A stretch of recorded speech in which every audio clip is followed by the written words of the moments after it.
Here we go. The kick is in the air. The 2008 season underway, and it's a short kick that bounces to the 15. Fielded at the 10 by Nathan Thomas. Gets upfield to the 15, to the 20, turns a corner at the 30, makes a man miss. 35-40, 45-50, near sideline, dragged and shoved out of bounds. Now stood up at the Jewell 45, surges forward to around the 43.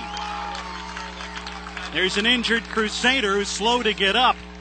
Behind the play, James Kerr on his back, but a great return. Lance, that's a way to start the day. That sure is. Like you said, Nathan Thomas is one of the best in the nation at kick returns. That time, he even had trouble picking it up. It looked like he was going to get swallowed at about the 10-yard line. He found a seam, though, and with his athleticism, he was able to get all the way up to the 40-yard line, and he was still fighting even whenever it looked like he was going to be run out of bounds. Well, that was Kerr. That was actually David Serb, who had a terrific training camp for Evangel, and he's the one helped off.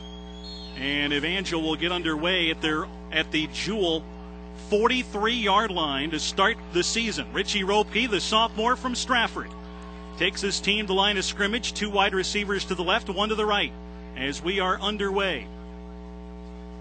Man in motion comes to the near side. Handoff, second man through. Ryan Polite to the 40. Drives his way near the 35 to around the 36-yard line. A nice gain for the senior from Carrollton, Texas. Ryan Polite, 6 touchdowns a year ago, 4 running, 2 receiving, and picks up 6 on his first carry of the day. Good hard run there by Polite. William Jewell came out in man coverage against those 3 wide receivers. They want to try and stop that run, but Evangel was able to open some good holes off tackle on the right side and sprung him for almost a first down on the play. With second down, a short 4 to go as Evangel has it at the Cardinals 36. No score, just underway. Now an I formation set behind Ropke, who's under center. And handoff again up the middle. Polite breaks a tackle and squirms through to around the 32. That should be good for the first down by about a yard, and a gain of 4. Make it about 5.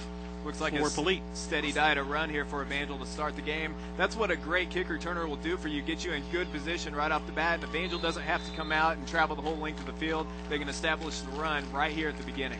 Let's go through the starters for Evangel. Their offensive line, Matt Garriott at center. Jonathan DeForest and Luther Walls on the right side of the offensive line. Danny Sweet-Klein and Joseph Breithop, who cracks the starting lineup as a true freshman from Haymarket, Virginia. Set the rest of the starters in a moment. Shotgun for Ropke, 1st and 10. Dumps it over the middle. Caught by Henderson at the 30. Nailed from behind and surges to around the 27 on a pickup of about 5 on the 1st and 10 play. Evangel came out in the shotgun formation that time. They ran a slip screen right in the middle to Dexter Henderson. And Ropke, he almost got in trouble there. He made sure to put it on the numbers that time for a short gain through the middle. Edward Sands, wide receiver, along with Brenton Rogo. Todd Drury gets a start at tight end today with Ryan Polite and David Flores as Evangel's running back core. Second down, called it 6 to go, and a gain of 4 yards on the pass play. Ropke again from the shotgun. Man in motion to the near side. That's Rogo. Snap back to Ropke. Looks near side. Throws that way for Rogo at the 25. Popped hard, but breaks the tackle. Then stood up and taken down. And may have been pushed back another yard. The ball came loose. The Cardinals picked it up, but after he was down, it may get progress for a yard. We'll see exactly where they spot him down. It'll be 3rd down, called it 5 to go. Yeah, it looks like he may have got a yard on that play. They stuck him pretty good right whenever he caught the pass. It's interesting. Evangel is just kind of chipping away here at the beginning. We've seen him yet to stretch the field. A couple of runs, a short screen, and a little flat out into the side here. I'd like to see Evangel stretch the field as the game goes. That may be a little bit more of their style this year, which is a little different from an Evangel team that people are used to seeing. But that may play more to their strength, that intermediate type of passing game this year. 3rd down and 5. Ropke back to throw. Looks, fires far side. And a catch made for the first down. It's Rogo again inside the 20, out of bounds at around the 17. Boy, that was a great ball there by Ropke. You could see the defender coming up looking to pick that off. Had Ropke thrown that on a line instead of with a loft, it would have been picked off and it would have been going the other way right now. But instead, he put a nice arch on the ball and he was able to slip right over the defender and into a completion in Rogo's hands. 1st and 10, 17-yard line of William Jewell. Evangel going from our left to our right in home maroon jerseys, maroon pants, maroon helmets, a new logo. You got the Crusader logo on it this year. Flores Now moves into the backfield. Her handoff to Polite, who smashes his way to the 10-yard line off the left side of the line. Nice run by Polite, near a first down. He'll be about 2 yards shy, but it's a 2nd and short. And Evangel knocking on the Cardinals' door early. This is a great position to be in. Now they can do anything they want. 2nd and short here in the red zone. They can come out with a pass, waste it if they want, or, of course, you'd want to get a touchdown, but they could also go right back with another run, pick up the first down, and be in good position. Oh, that a gain of 7, 2nd down and 3. From the 10-yard line of William Jewell. Evangel's first possession of the day were scoreless and played about 4 minutes. Ropke under center. He'll hand it off again to Polite, looking for room, finds it right side at the 5, runs over a man and is taken down at the 4, but has a first down. You were thinking touchdown there, but still important to get that first down. So now Evangel 1st and goal to go inside the 5. Definitely. It looked like he was going to do it too. He just had to turn that corner. Credit William Jewell there. They were able to string it out, give good pursuit along the sideline, kept him from getting in the end zone, but nonetheless, first down Evangel. Great first drive set up by an excellent return by Nathan Thomas that got him into Cardinals territory right off the bat. Now 1st and goal for the Crusaders from the William Jewell 4. I formation behind Ropke. Hand off again, Polite over the middle. Surges his way to around the 2, maybe the 1.5-yard line. Polite again, right up the middle. Boy, no tricks there. Just power eye, just right up the middle. Had a couple of wide receivers split out, but pretty much everybody knew what was going to happen there, and Evangel just comes up with about a yard on the play. 2nd and goal from around the 2, just outside the 2. Opens up some options for the Crusaders here as well with a 2nd and goal in a short yardage situation. They're going to put 3 men in the backfield here. Monica is back there for the Crusaders. Handoff Polite, driving forward. He stood up inside the 2. It may be no gain, maybe a half a yard, but not much, as the Cardinals up front able to stuff the run. It's an interesting play call and formation there. Virtually the same play Evangel ran just the play before, but they came out in a power formation and closed it up even more. Once again, everyone in the stadium knew right where they were going. It'll be interesting to see what Evangel does here, if they come out with more wide receivers possibly to spread the field, or they try to pack it back in. Maybe they feel they can dominate William Jewell's offensive line. No gain. 3rd and goal now from the 2. Same formation with 3 in the backfield. Ropke. Hand off again, Polite looking for room right side. He's tripped up, and this time taken down for a loss of a yard at around the 3 or 4, and it's a 4th and goal and a field goal situation for Evangel. Maybe. Formation on a 3rd and about 5. You'd expect him to spread it out just a little bit. But nonetheless, Trevor Geisen for his first field goal attempt of the year. At a 21-yard attempt from the right hash mark, that's on the near side, virtually no wind. Good snap, kick on the way, kind of a knuckleball, but it's through there, and Evangel's on the board. They strike first on their first possession of the season. And with 8:20 left, first quarter, it's your Crusaders 3, William Jewell nothing. We're back after this.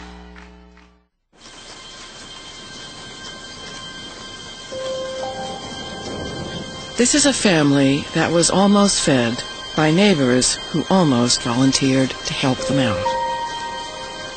Almost volunteered. When it comes to giving, almost doesn't count.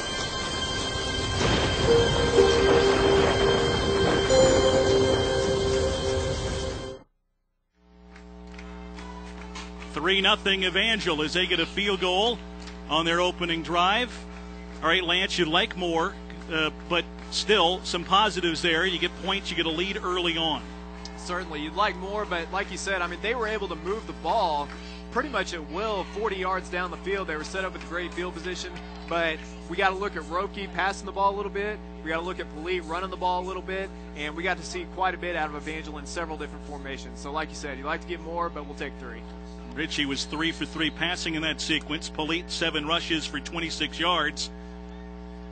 Scoring play that ends in a field goal. Geist to kick off. A short kick angling to the near side that bounces at the 19. Taken by the Cardinals at the 17. Return to the far side to the 20. A flag flies in as it's returned to about the 23 on a return from Jewell Johnson of the Cardinals. Well, that's Jewell Johnson, their number 1 receiver. Had 5 catches last week one for a 77-yard touchdown, I believe. So we're probably going to see a lot of him from William Jewell on special teams and offense. Well, all over the place. Yeah, get this. He's listed as a running back, but he caught 5 catches a week ago for 157 yards, and he really did not run that much. Well, in terms of have that many reps from a running back spot, we got a block in the back is the signal. The official's mic is not working, or at least is producing static over our PA, but that was their indication upstairs. And this play of this run, which was only about a 4 or 5 yard return anyway, is going to go back from the spot of the foul. They haven't really marked it off yet. They take the ball all the way up to the 24. Now they're going to mark it back from there, which is going to be about where everybody's lined up, maybe a yard or two past that. So the Cardinals will start at their own 14. Evangel defensively starting a 3-4. It's going to be a little bit of a different type of defensive scheme that Evangel will run this year. New defensive coordinator Ron Anzavino, his 3rd year with the program, first as D coordinator.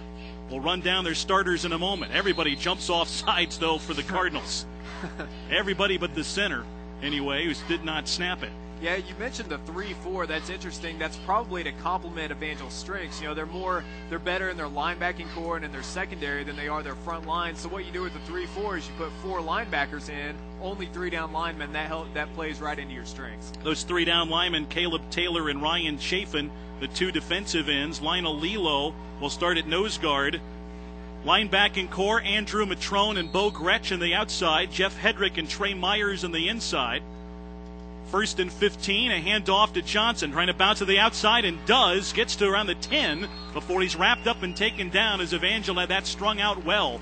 As Johnson, their running back, a sophomore from Texas, went a long ways but only got about 2 yards on the carry. Boy, that's a great job by Caleb Taylor right up there on the front line. He busted that play open, or he busted it up right there in the middle and disrupted it, forced the running back to the outside. That's not where he wanted it to go, and Evangel's got fairly decent speed on defense. They were able to string that out, and for a little bit of a loss. Combo starting for Evangel today at the corners, John Fouch and Joel Stevens.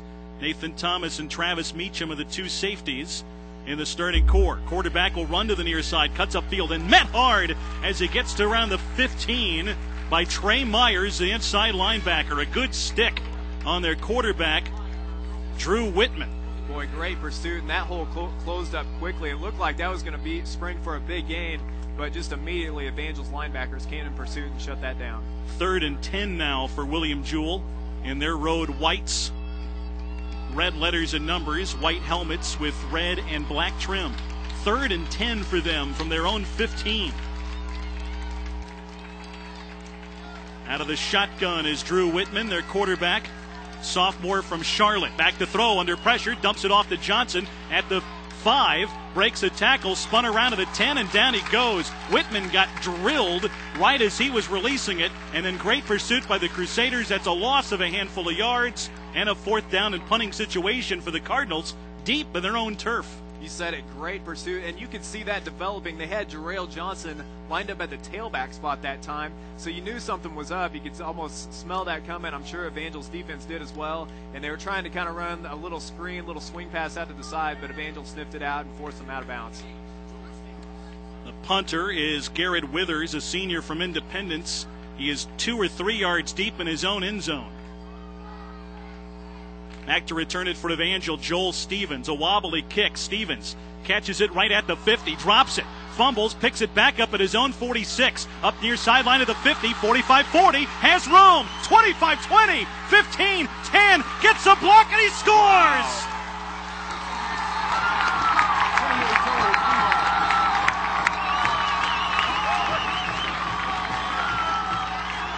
Joel Stevens, a 50-yard return, but there's a flag in the play all the way at the other sideline at the Evangel 48. I think it's coming back.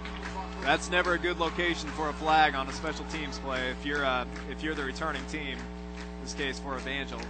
Well, that was a spectacular play, though. I would love to see where that penalty came from. I didn't see the indication, or if it had a lot to do with what transpired. because once again you had a situation where the ball was tough to handle, and then Joel Stevens, who returned a punt for the touchdown a year ago, made something out of nothing.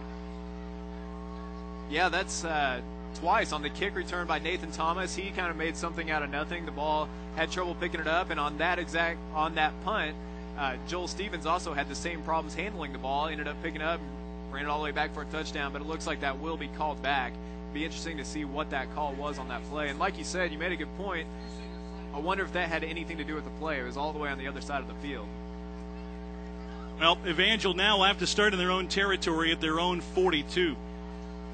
And a little bit of the air left out of the balloon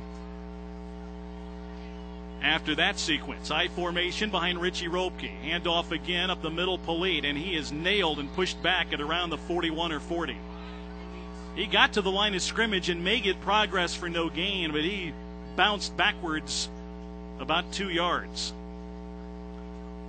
Set the starters for the William Jewell defense. It's a 3-4 look from them. Aaron McQuinn at a tackle. Shane Spencer, nose guard. Defensive end, Lynn Nutt. And their linebacking core, John Appleby. Travis Forsler, who had 12 tackles, led his team in that category last week with Jacob Williams and Will Ogorick. Back to throw, Ropke. Fires a pass near side. It bounces off the hands of Edward Sands at the 50, incomplete. Well, they've got a good matchup out here with Edward Sands and the defensive back for William Jewell. Edward Sands has good height and he has good speed, and of course that's why he's one of their main deep threats. But they've got William Jewell has come out in virtually every play they've been in man coverage, and at some point Evangel's going to have to exploit that. This is one of the biggest secondaries seen in a while in terms of the size they bring to their secondary unit. At corners, Ryan Florence and Mike Heggie.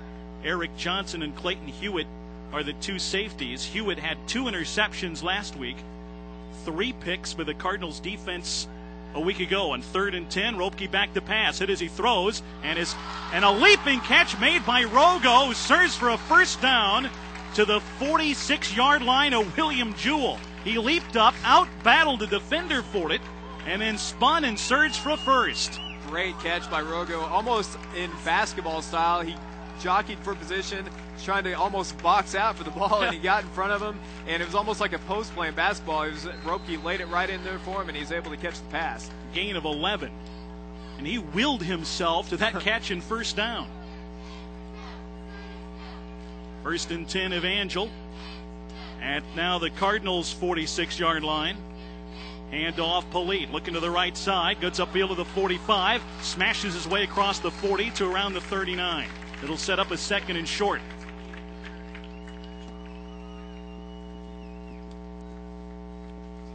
Good to see from Polite there. It's a gain of 8. Yeah, Polite got stuffed up a little bit there on the last possession, but good to see him get out and be able to find a little bit of breathing room to run a little bit. 3-0 Evangel leads, 4:12 to go and counting first quarter. For Evangel, their 2nd possession of the afternoon, and they have a 2nd and 2 from the Cardinals' 38. Going from our left to our right. Offset I formation, Ropke under center. Hand off, Polite, left side, has some daylight, gets to the 35, the 30, breaks a tackle, and he's gone. 15, 10, 5, touchdown, Crusaders.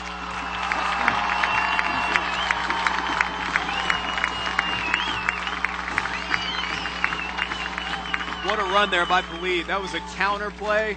They had the defense coming way up the field, and they were able to slip right behind him, and Polite just was able to break the tackle there at the last. The safety who had him at the very end of the run, but he was able to break that tackle, and that's what finally sprung him free.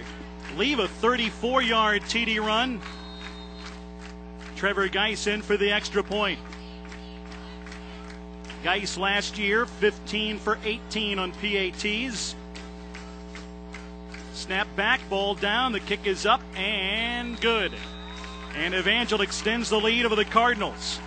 With 3:46 to go in the first, it's Evangel 10, William Jewell nothing, and we are back after this.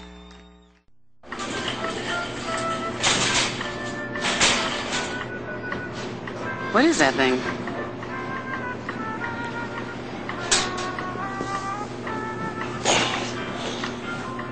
Looks like somebody's double chin. Must have lost it snacking on fruits and vegetables. Somebody's going to trip on that. Mm-hmm.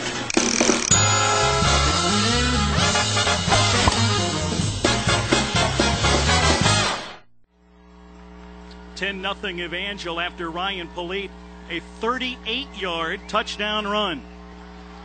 Geist to kick off. It angles to the far side. Bounces at the 12 and goes out of bounds at the 10. A penalty on Evangel will give William Jewell the football at around the 35. 3:46 to go, opening quarter. But now a 10-point lead, and that was a nice drive. And you wondered if there'd be a little bit of a mental letdown after you had what looked like a punt return for a score, but a nice drive and then a big play to get the 6. Boy, they did respond well on that. And it's interesting, with 3:46 left here in the first quarter, it seems like William Jewell hasn't even had the ball yet. Evangel has just dominated the time of play so far on offense, and finally they were able to cash it in with the touchdown there. 10-0 Evangel. One of the rules changes this year. Kickoff goes out of bounds. They give it to the opposing team at their own 40. You got to keep it between the lines this year. I know the 35 is a little generous. 40 almost ridiculous. Here's a pass near side, complete to the 38. It's going to go backwards a yard as swarmed and tackled is Kirshan Jones after receiving a pass to the flat to the near side. William Jewell has been trying to go lateral this whole game, and it is just not working out. That's playing right into Evangel's strengths. Their secondary and their linebackers, they're fast enough. They're going to get out there. They're going to find those. William Jewell is going to have to go north and south at some point and try to keep Evangel honest on those plays. Say only a loss of a yard, but they're at their own 39. Now 2nd and 11. William Jewell used to be kind of a north-south running team. They've gone to a spread. Out of the shotgun, Whitman takes the snap, back to throw, rolling near side, being pursued, and throws, and it's nearly picked off. Knocked down by Travis Meacham as he had it bounce off his hands, but Meacham was all over that. And Lance Whitman really forced that one because he was trying to get rid of it. But there was a maroon jersey, had a much better chance of catching that than a white jerseyed player. It was, and it looked like the receiver almost came up with it too, even after all of that. But he did jump the route, and it was just a good job by the William Jewell quarterback to get rid of it, but even a better job by Evangel's secondary to jump the route and get in front of the ball. 3rd down and 11. Crusaders leading 10-0. Late first quarter with 2:54 to go and counting. Cardinals go from our right to our left. Send 3 wide out to the right, 1 to the near side. Shotgun for Whitman. Has the snap, back to throw. Has some time, fires it near side. Caught at the Evangel 48. Good for the first down. At their best looking pass play of the day as Jones makes the first down catch. And that was a really good looking pass play. Few quarterbacks, especially at this level, have the ability and a strong enough arm to throw that comeback route just like he did. But Kirshan Jones, the wide receiver, was wide open out here by the sidelines, and it was just a great throw right on his numbers for a big gain on the play. Whitman listed at 6'1", 190. He seems bigger than that. Tall, athletic quarterback that can run.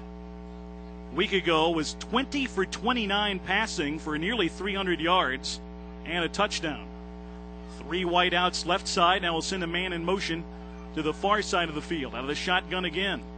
They've handed off up the middle, and their running back, DeMonte Whitley, slipped the tackle and got forward for about 5 or 6 to the Evangel 42-yard line. A little shake and bake from their running back there. A nice move right there in the middle. And, you know, that's something that William Jewell, if they're going to have any success against Evangel, they're going to have to take plays like that, and they're going to have to do them throughout the game. They're going to have to be able to keep Evangel honest to go north and south and run the ball. Under 2 minutes to go now in the first. Crusaders leading 10-0. Cardinals come back to the line of scrimmage. Facing his 2nd down and 4 to go. Out of the shotgun again.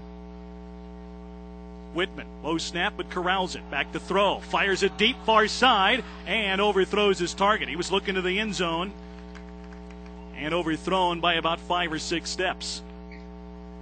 That's 2 plays now. It wasn't the play before, but the play before that Travis Malign, I believe he's one of their tight ends, has been wide open right in the middle of the field, and their quarterback just hasn't seen him. But if he would have, it would have been a big gain on the play. Instead, he shot for the deep man, and he overthrew him on the play. Now big player for the Cardinals. 3rd down and about 4.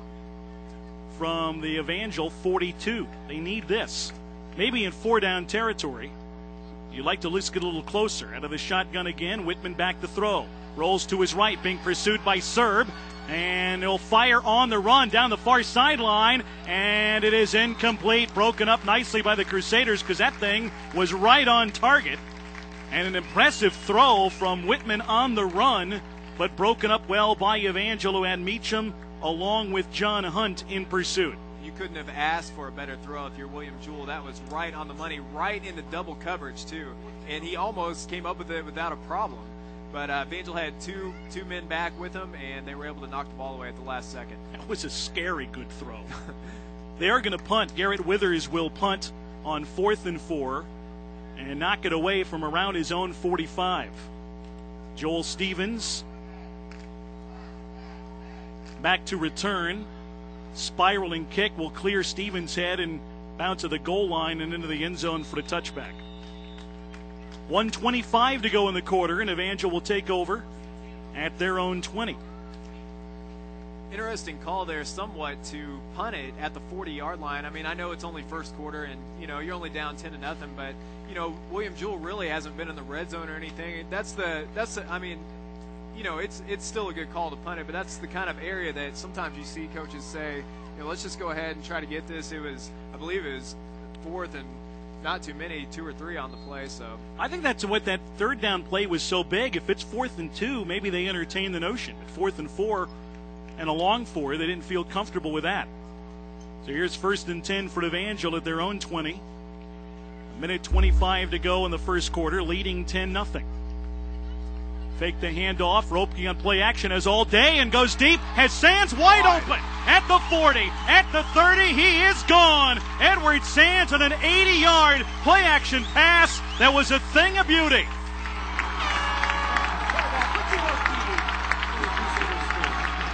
Wow.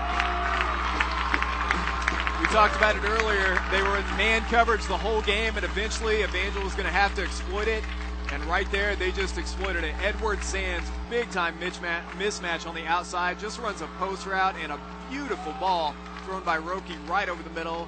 6 points for Evangel. That was a beautiful play-action fake, too. It had everybody fooled up front. Absolutely. Geis in for the extra point.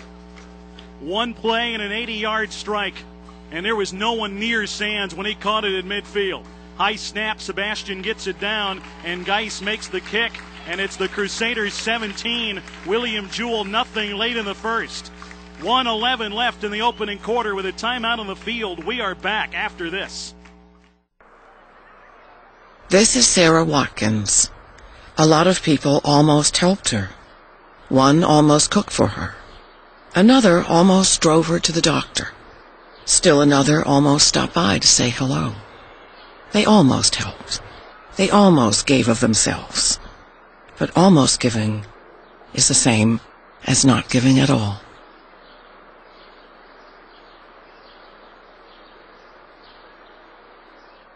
Richie Ropke to Edward Sands. A one-play drive to get Evangel up by 17. And there's still some people filing in here to the stadium, and they have missed quite a bit here in the first quarter. And especially that last play. That was just, like you said, it was all started right up front with the play-action fake to Polite. Everybody bit, and then they had Sands just isolated on the outside. One-on-one coverage. There wasn't a chance. Evangel to kick off. Geis to send it away. A high short kick that's going to be a fair caught at the 27 by one of the up men. Don't see that a whole lot. No, but he had room too, but I don't think, some of those guys that aren't used to returning it don't want to mess around with possibly dropping it, putting it on the ground, and they played it safe. Probably wise right now because all the momentum is in maroon and white. Very good point. The kickoffs and the punt returns, those are the most violent plays in football, and, you never know what could happen on those plays if you're not used to handling the ball. Marked it actually at the Evangel 29. William Jewell looking for some life. Comes to the line, a trail Evangel now 17-0. Put a man in motion out of the backfield. A low snap picked up off the ground. Now Whitman rolling right, looking downfield, directing traffic, and throws it away. That thing was headed to the far grandstand. Tell you what, with some of the balls that their quarterback has thrown, you don't want to give up on any of these plays. That's true. I'll tell you what, if one of the adjustments Evangel's defense wanted to make this year, more man coverage to free up a more aggressive pass rush.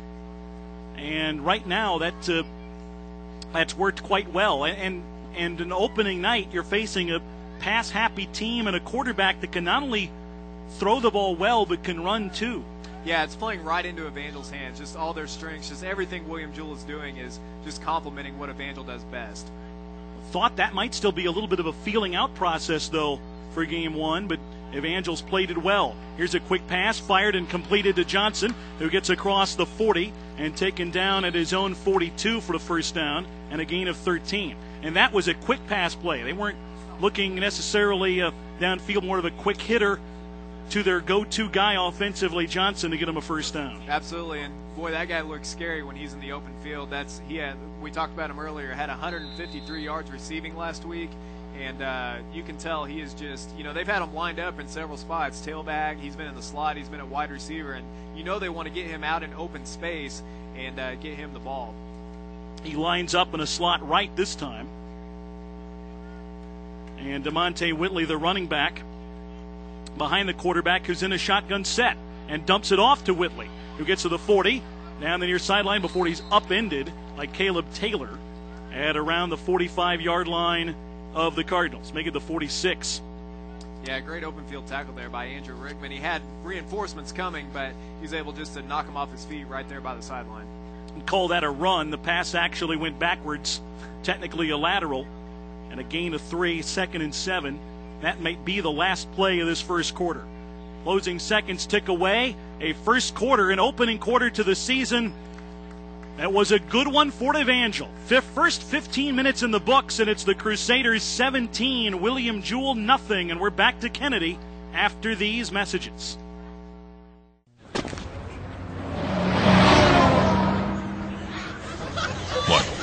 What?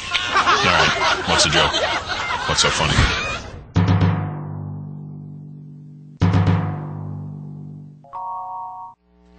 End of the second quarter at JFK Stadium in Springfield. 17-0 Evangel here in their opening night. William Jewell with the football. 2nd down and 7 for them at their own 46. Back to throw Whitman. As time now, Nathan Thomas drills him from out of nowhere at the 35, and down he goes. Safety blitz by Nathan Thomas that time. Those safety blitzes, you spot them. You don't do them every time, but you do them throughout the game in certain spots, and that was a perfect place to do it. Nathan Thomas just comes running free right through the middle. Nothing William Jewell could do about it. Loss of 10. That was kind of delayed, though, because at first you're thinking, well, he's got all kinds of time. All of a sudden, here comes number 10 in maroon. And Jeff Hedrick also there to help wrap him up. Yeah, it fooled me up here in the booth. 3rd down and 18 now. From their own 35-yard line, Whitman out of the shotgun, back to throw again. Has some time this time, fires it over the middle, and no one there. It bounced right at the 50. John Hunt tried to make an adjustment to get to the ball. He was actually the closest guy. Great coverage by Evangel. Everybody on the field was covered that time. Really, that's about the best pass the quarterback could have made. Well, you worry an opening night about the opening night jitters and mistakes and all that kind of thing, that where it looks like your first game. But so far, Evangel really on both sides of the ball has been pretty sharp. Yeah, it looks like Evangel opened their season last week instead of William Jewell. Here is Garrett Withers to punt. Knocks it away, and a line drive spiraling kick fielded by Joel Stevens of the 28. At the 30, 35. Another flag goes down as he's dragged down at his own 36. Well, that time William Jewell did a much better job on punt coverage. They were able to break down before they got there and didn't overrun them. Joel Stevens on the play. Flag came down around the same time Stevens did, parallel to him on the far sideline. See what this is about. Hold. No, it's a block in the back again on Evangel. It'll back him up further. So they'll be inside their 30 for this at around their own 26. You'd think by the second quarter some of this crowd would have settled down, but they haven't had a chance to catch their breath. They're still on their feet here in portions of JFK Stadium. Evangel, 17 points, just putting on a magnificent display in the first quarter. Now early in the second, Evangel going from our right to our left. 14 minutes to go first half. 17-0 lead for Evangel. I formation in there behind Ropke. They were to running back this time, Theismann Richard. He'll get his first carry of the season and has room across the 30 and gets his way to the 35. Theismann Richard, a sophomore from Houston, had a great hole open up for him on the right side, and he burst through it for a gain of 9. He did. He had a great hole, and he made a good move about 4 yards into it to spring him for his about the last 5 yards of that run. 2nd and 1. We talked about the skill positions and some of these guys, maybe being unknown, and this Theismann Richard, maybe he's just a sophomore, get a chance to see what it looks like behind Ryan Polite at the tailback position. I formation set. Sun starting to peek out a little bit for the first time all day. Hand off again, Richmond, who hurdles over one man as a first down as it gets across his own 40 to around the 41. That's going to be a gain of about 6 or 7. So first down for Evangel at their own 41. Like Theismann Richard hurdled a man on that play. He did right around the line of scrimmage. A fleet 6 foot 190. It's Theismann Richard. 1st and 10 Evangel at their own 41. 2 wideouts to the left. And a fumbled snap. They're going to have to fall on it. I think it was Richard who dove on it for a loss of about 3 or 4. Yeah, heads up play there by Richard. And those are the kinds of things that happen in first games. Those could happen, that could happen in the last game of the season, but that's the type of thing that Evangel has really, they haven't shown any signs of being in the first game jitters like we talked about, and that's really the first time. Yeah, only other than a penalty here and there on special teams, that's the first kind of ugly miscue of the afternoon or evening. 2nd down and 13 for Evangel. Ropke out of the shotgun this time. As the snap, back to throw. Fires it far side, and it's caught there by Henderson, who's wrestled around the line of scrimmage and forced out of bounds for no gain, maybe the pickup of 1. Yeah, those types of plays are just really extended runs. Just about the receiver or the running back just goes out in the flat about a yard, catches the ball, and what you're looking to do there is you're looking to get an agile guy in space, and you're looking for him to break a tackle and possibly gain a little more. But that time, William Jewell had 2 guys. They didn't bite on it, and they were just waiting for him to catch the ball, and they wrapped him up as soon as he caught it.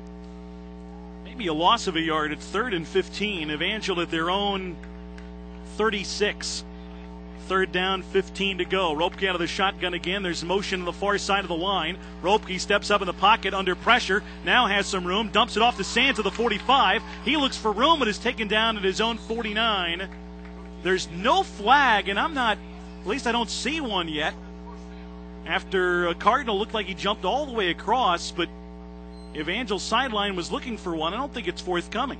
Yeah, I thought that was for sure going to be an encroachment penalty on the defense. But aside from that, Ropke did a great job in the pocket avoiding. He kind of danced around back there and found his way through the pocket, and he was able to get that ball to Edward Sands, who made his way open on the near sideline.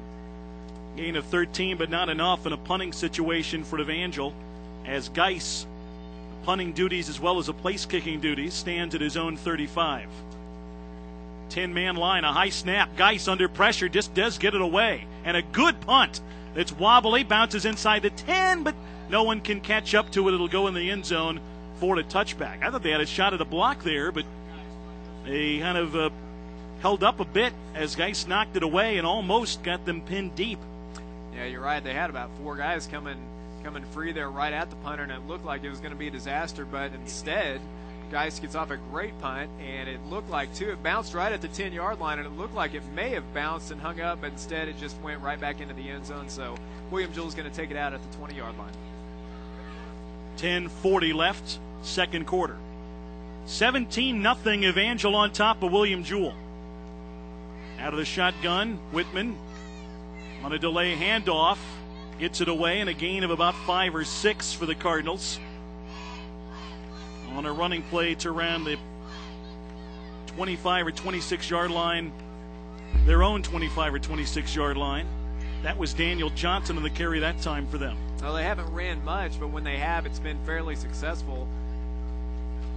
But they are a passing team first, as you can tell, so expect them to come back out and do more of the same.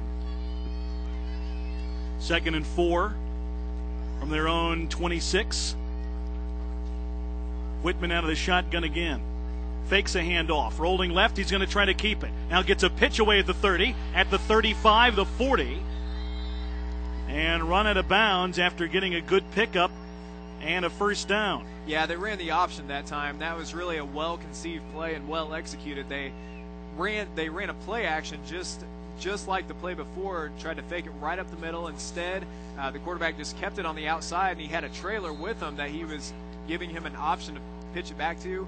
And right when the Evangel defender closed in on him, he did pitch it, and it burst for a big gain. That was Kirshen Jones who will get credit for the 19-yard pickup on what looked like the old-fashioned option play. Shotgun again. Whitman takes the snap. Hands it off again. The middle of this play is nearly stuffed. A tackle broken, but it's still going to go for a loss as the Crusaders able to converge and create a 3-yard loss and a handoff to Johnson. Mitch Wilson came and blew that up right in the backfield. Wow, I'm surprised that running back hung onto the ball. Loss of 3. Able to bounce off of that, but then Evangel able to finish off the play, and it's 2nd down and 13. Cardinals at their own 42.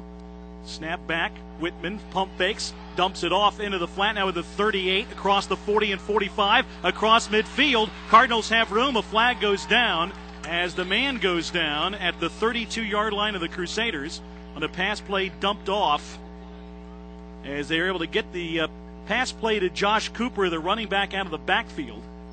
And really a safety valve for Whitman, who had a man in his face, but a flag goes behind the play as it went upfield. I'm not so sure, but what that wasn't a screen. He didn't have his blockers out in front of him, but if it were a screen, it was really slow developing. But once he did have the ball, there were offensive linemen already heading downfield with him. So I'm not sure if maybe the offensive lineman just didn't get out quick enough, but regardless, it was a big play for William Jewell. This penalty, though, is going to be on the Cardinals, so it's coming back. The flag now rests on the 45 of Evangel, and the guys in stripes talk it over. It's a hold on the Cardinals, so it'll still be 2nd down. From the spot of the foul, it's going to be 2nd down and about 10. Well, William Jewell backing up further than that. But they're going to come back the other way because it's going to be spotted at the 45-yard line of the Cardinals. So basically that's a pickup of 5, but no loss of down. So 2nd and 10. They got a +5 out of that sequence. But Evangel's got to take the penalty there because otherwise it's a first down for the Cardinals in Evangel turf. 8:35 to go here in this first half. Evangel on top of William Jewell 17-0. Cardinals forced to call timeout. Confusion in their huddle. 2nd and 10 facing William Jewell. It's Evangel 17. William Jewell nothing with a timeout. We're back after this. Will the owner of a spare tire please report to the press box to retrieve your appendage? They must have lost this parking further from the stadium and walking in.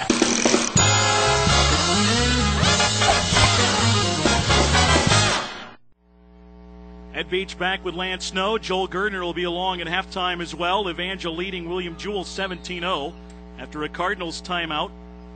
They will come back to the line of scrimmage with 8:31 to play before halftime. Also coming up at halftime, Paul K. Logston will have his halftime activities, and with our traditional opening night guests, President Robert Spence. Here's a flag thrown and a play that's going to be intercepted. A long pass play picked off by Meacham at his own 30, returned across to the 41 of Evangel.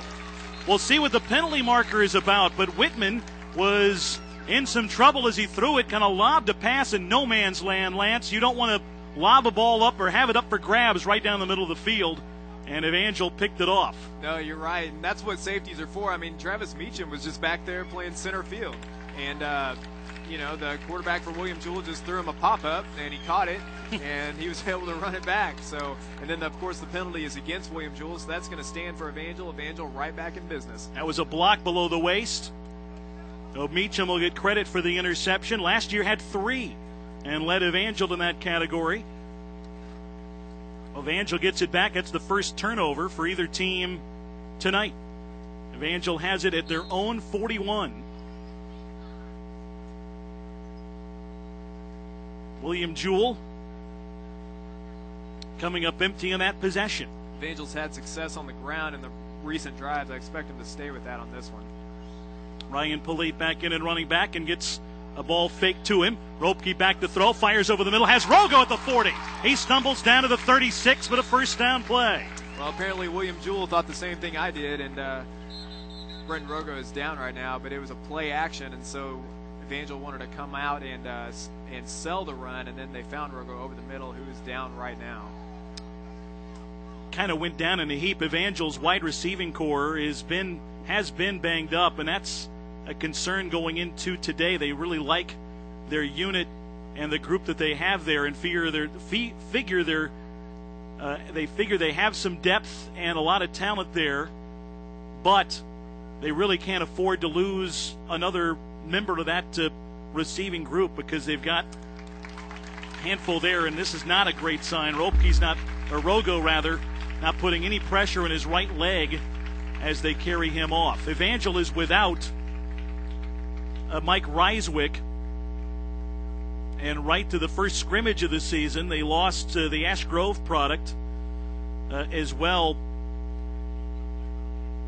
Out of that group, Landon Small, former Ash Grove star, and now with Rogo, that could be a difficult one to take there, as he got a gain of about 16 yards in that pass play and has had a great night so far.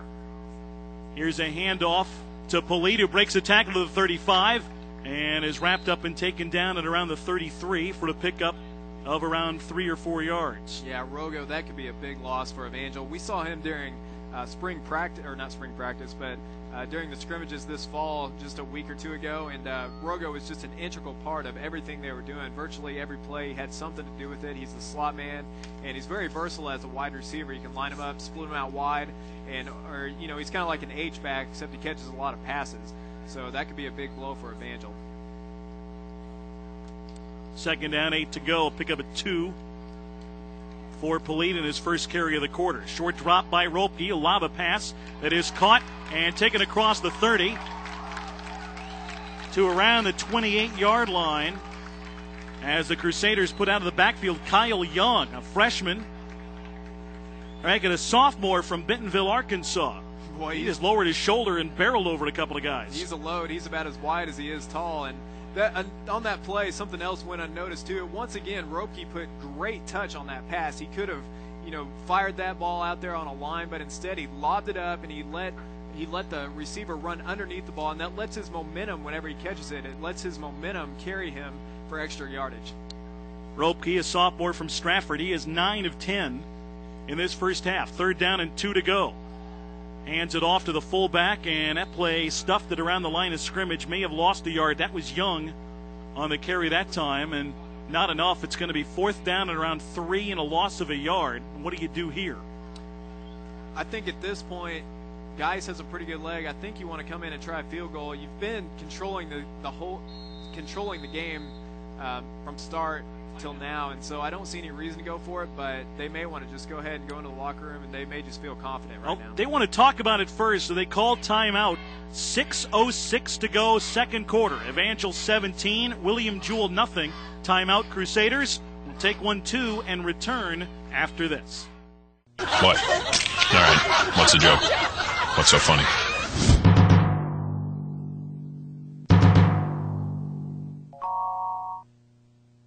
Crusaders come back to the line of scrimmage, 4th and 3. They're going for it here. Middle of the second quarter, leading 17-0. There's motion up front, and the play is going to get whistled dead.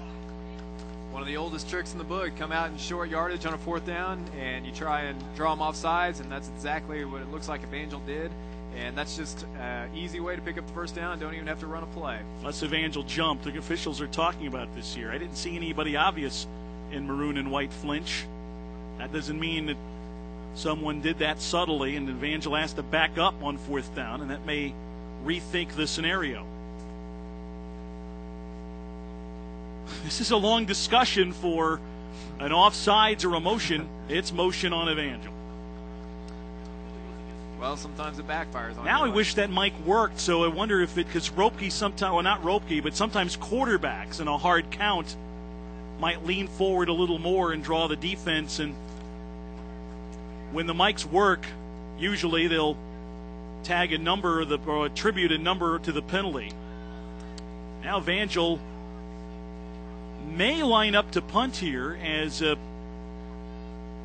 Geis goes into a punt formation. He hit a 52-yard field goal last year for his career long, but they're not going to try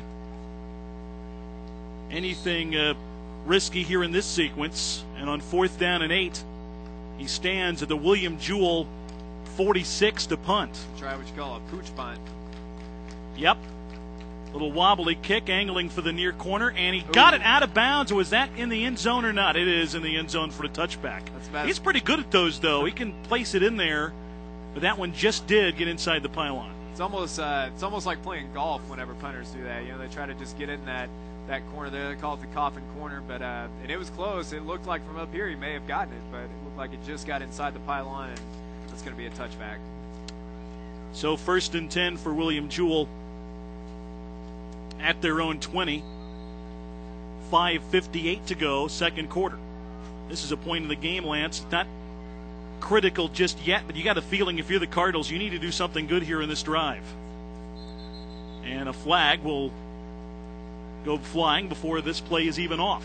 Yeah, and if the Cardinals can put something together here, it almost changes the complexion of the game in the sense that the game has been completely dominated by Evangel, but if the Cardinals can come down, put together a touchdown, suddenly it's a 10-point game going into halftime, and that's not too much to overcome in the second half.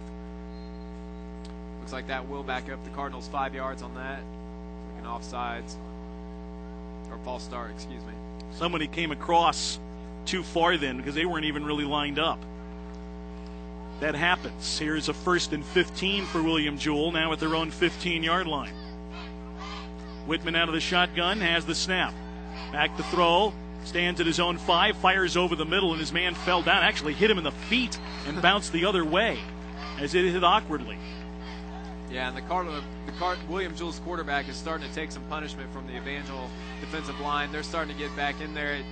At the beginning of the game, he had time to throw, but they were just throwing so quick, and now they've got him sitting back in the pocket, and Evangel's defensive line is able to break through there, and they're starting to put a little bit of a punishment on him. That time he took a huge shot. Britton Rogo's right knee looks like it has been wrapped in ice. Not a good sign. He did get twisted around after he caught that a sequence or two ago earlier in the quarter when he left with an injury. 2nd down and 15 for William Jewell. He fake a handoff. Whitman rolling to the far side. Caught from behind by Andrew Matrone. That's going to be a loss of about 3 yards. He goes down at his own 12. And a 3rd and long for William Jewell. Yeah, quarterback just called his own number that time. That time he didn't have a pitch man, though. Earlier in the game, they ran the option very successfully, but that time that was just himself out there. He was just all by himself out there around the 20-yard line, but Evangel had great pursuit and wrapped him up immediately. Gave him progress for only a loss of 1. 3rd down, 16 to go at the 14-yard line of the Cardinals. Evangel could be in good shape if they can get a hold here because it take a good punt to get good field position. The ball is snapped on a bad snap to the quarterback in the shotgun, and he has to throw it away, and barely was able to do that. Wow. So now 4th and 16, and the Cardinals have got a punt from deep in their own turf. And Whitman now 4 of 11 through the air. Yeah, he's just confused. He doesn't know what to do right now. Well, he had to just basically dump in that play as a snap was to his feet. Joel Stevens back to return this punt. Withers stands at his own goal line.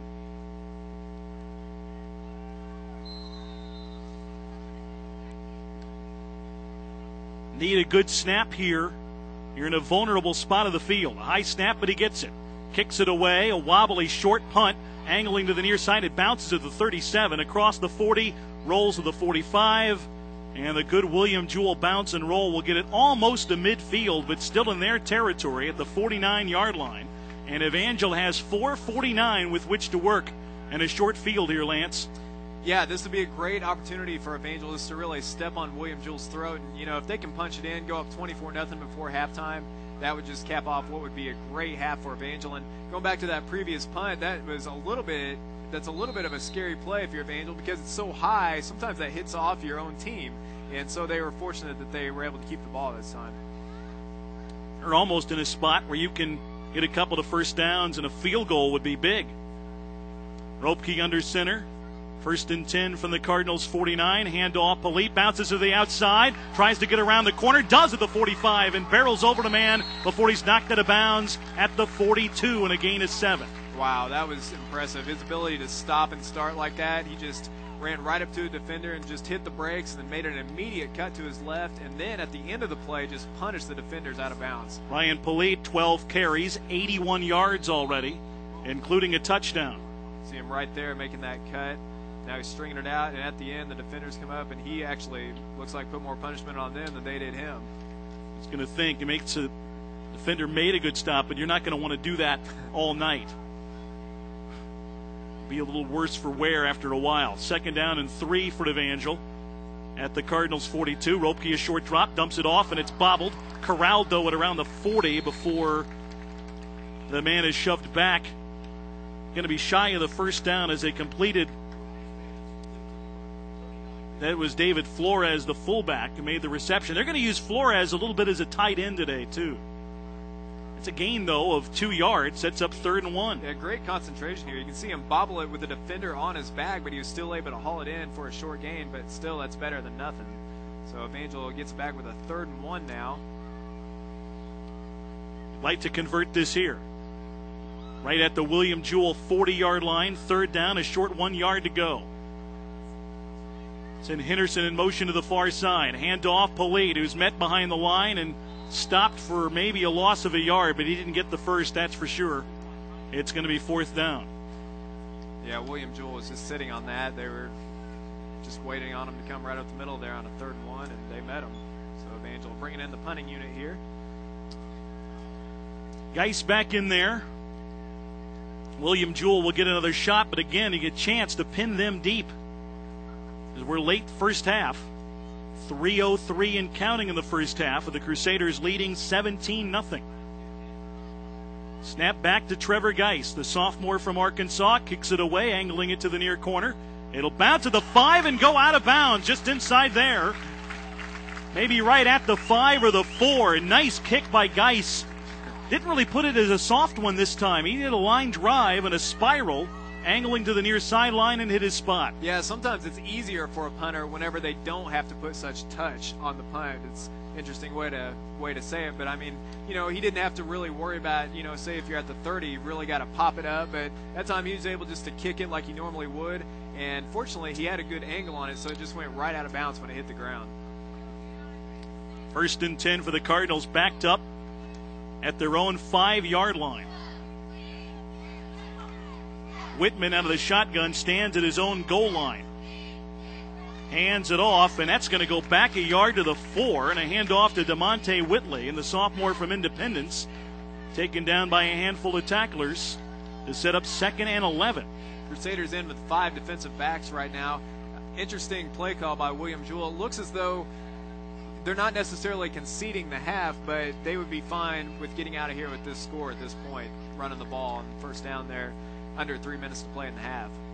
OU station break. We'll get to it in a second. And 2nd down and 11. Again, a shotgun for Whitman. The yard deep in his own end zone to take this snap. He's back to throw. Fires a deep pass to the far sideline. Has a man, and it is broken up incomplete. Jewell Johnson had some great coverage. That far sideline is the Cardinals, and they were looking for a flag maybe. But Evangel held. It's going to be 3rd down and long. Let's pause 10 seconds for station identification. This is the Crusaders Sports Network.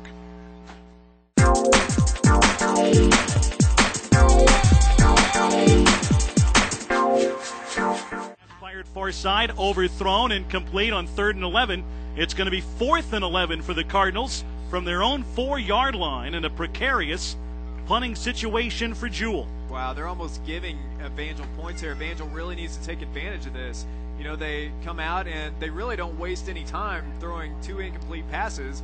And right now it's at 1:57. Clock has stopped. Evangel's going to get the ball back with around 1:30 left in great field position.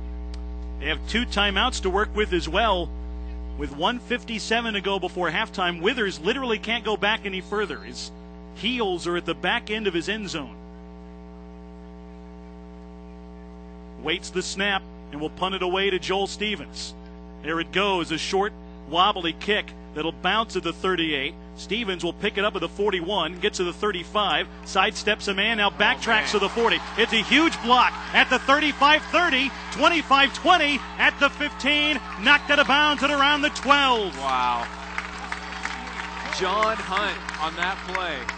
Joel Stevens may have ran it, but John Hunt is the one who sprung that with a huge block at the 40-yard line. I mean, he defleeted the William Jewell special teams defender who was coming after Joel Stevens on that play. We could hear the hit up here.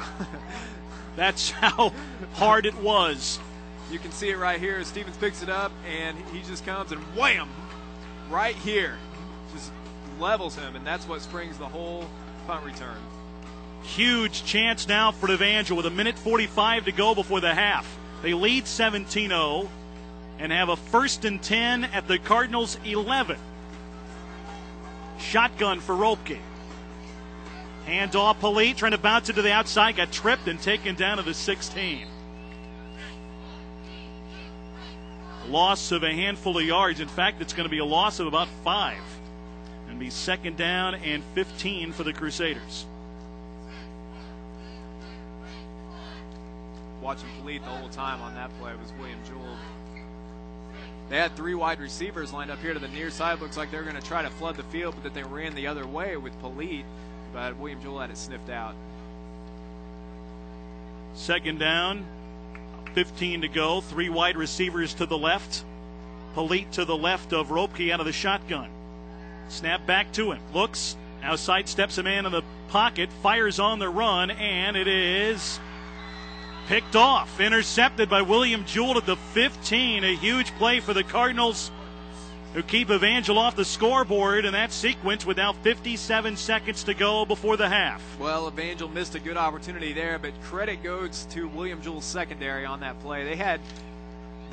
Evangel had 3 wide receivers here to the near side. Again, they were going to try to flood it here to this near side, and they had Sands coming on. They were trying to run him in a post, almost a slant, but he was covered. Everybody was covered, and then Ropke tried to force it on the sideline, and it ended up in an interception, so now it's going the other way.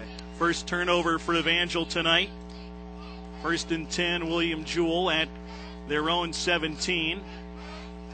Whitman out of the shotgun, took the snap, but then whistles and flags blow the play dead.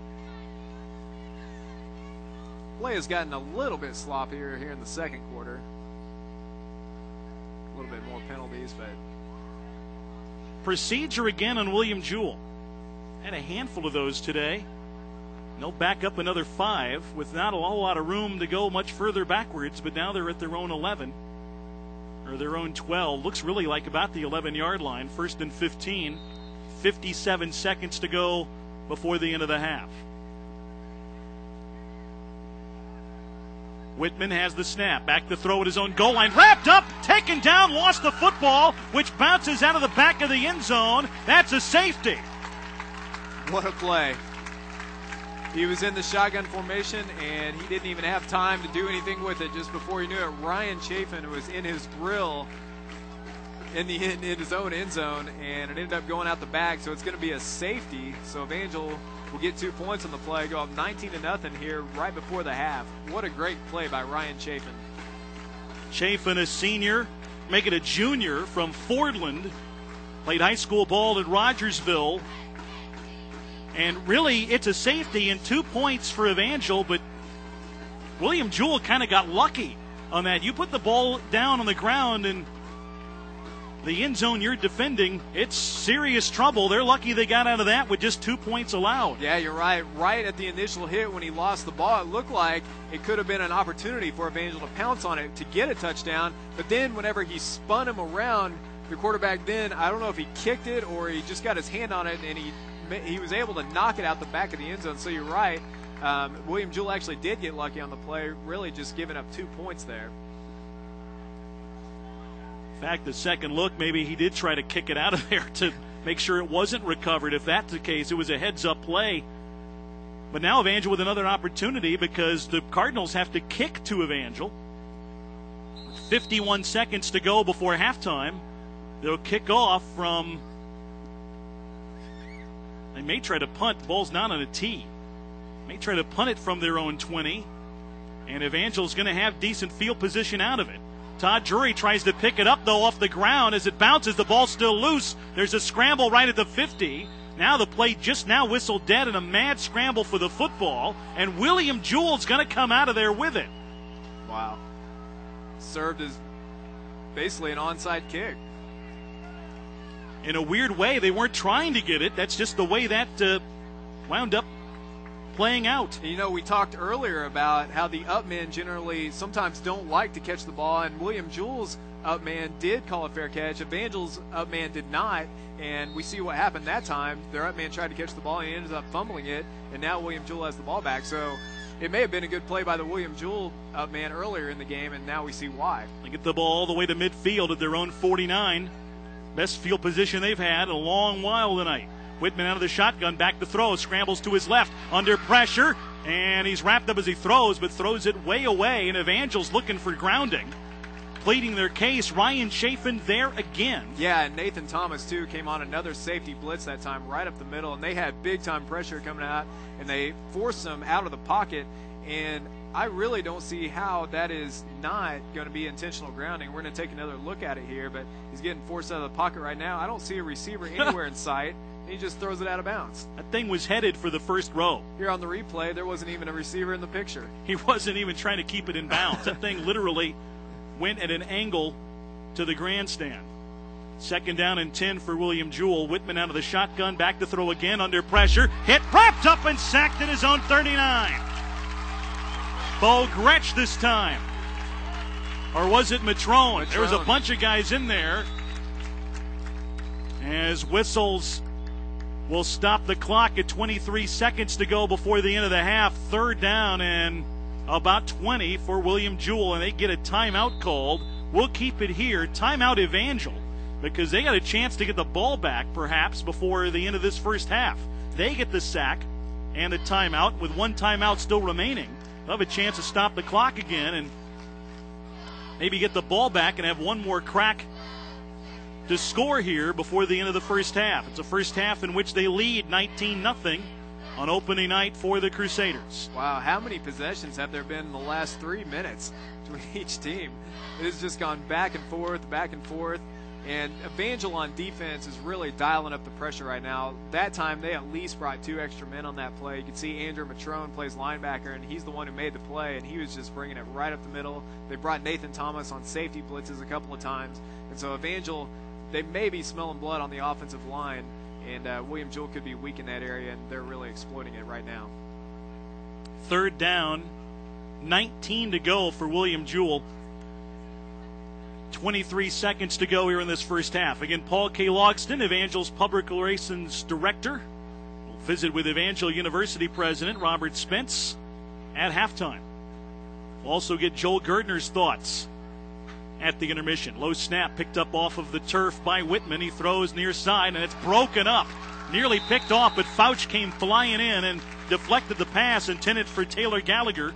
Fourth down now, and a punting situation for William Jewell. So Evangel, with 17.7 seconds left, will get their hands back on the football. I don't expect William Jewell to just give him a nice pop-up to return here. Expect a low liner, possibly a squib type punt, to run a little bit of time off the clock. Garrett Withers been under duress some today, where he's had to punt from, gets that one away barely. It'll bounce to the 34, take a William Jewell roll inside the 30, and he'll try to also work the clock, let it wobble and roll down to around the 21-yard line, which will stop the clock with, well, supposed to stop it at 14 seconds to go. The clock continues to tick away.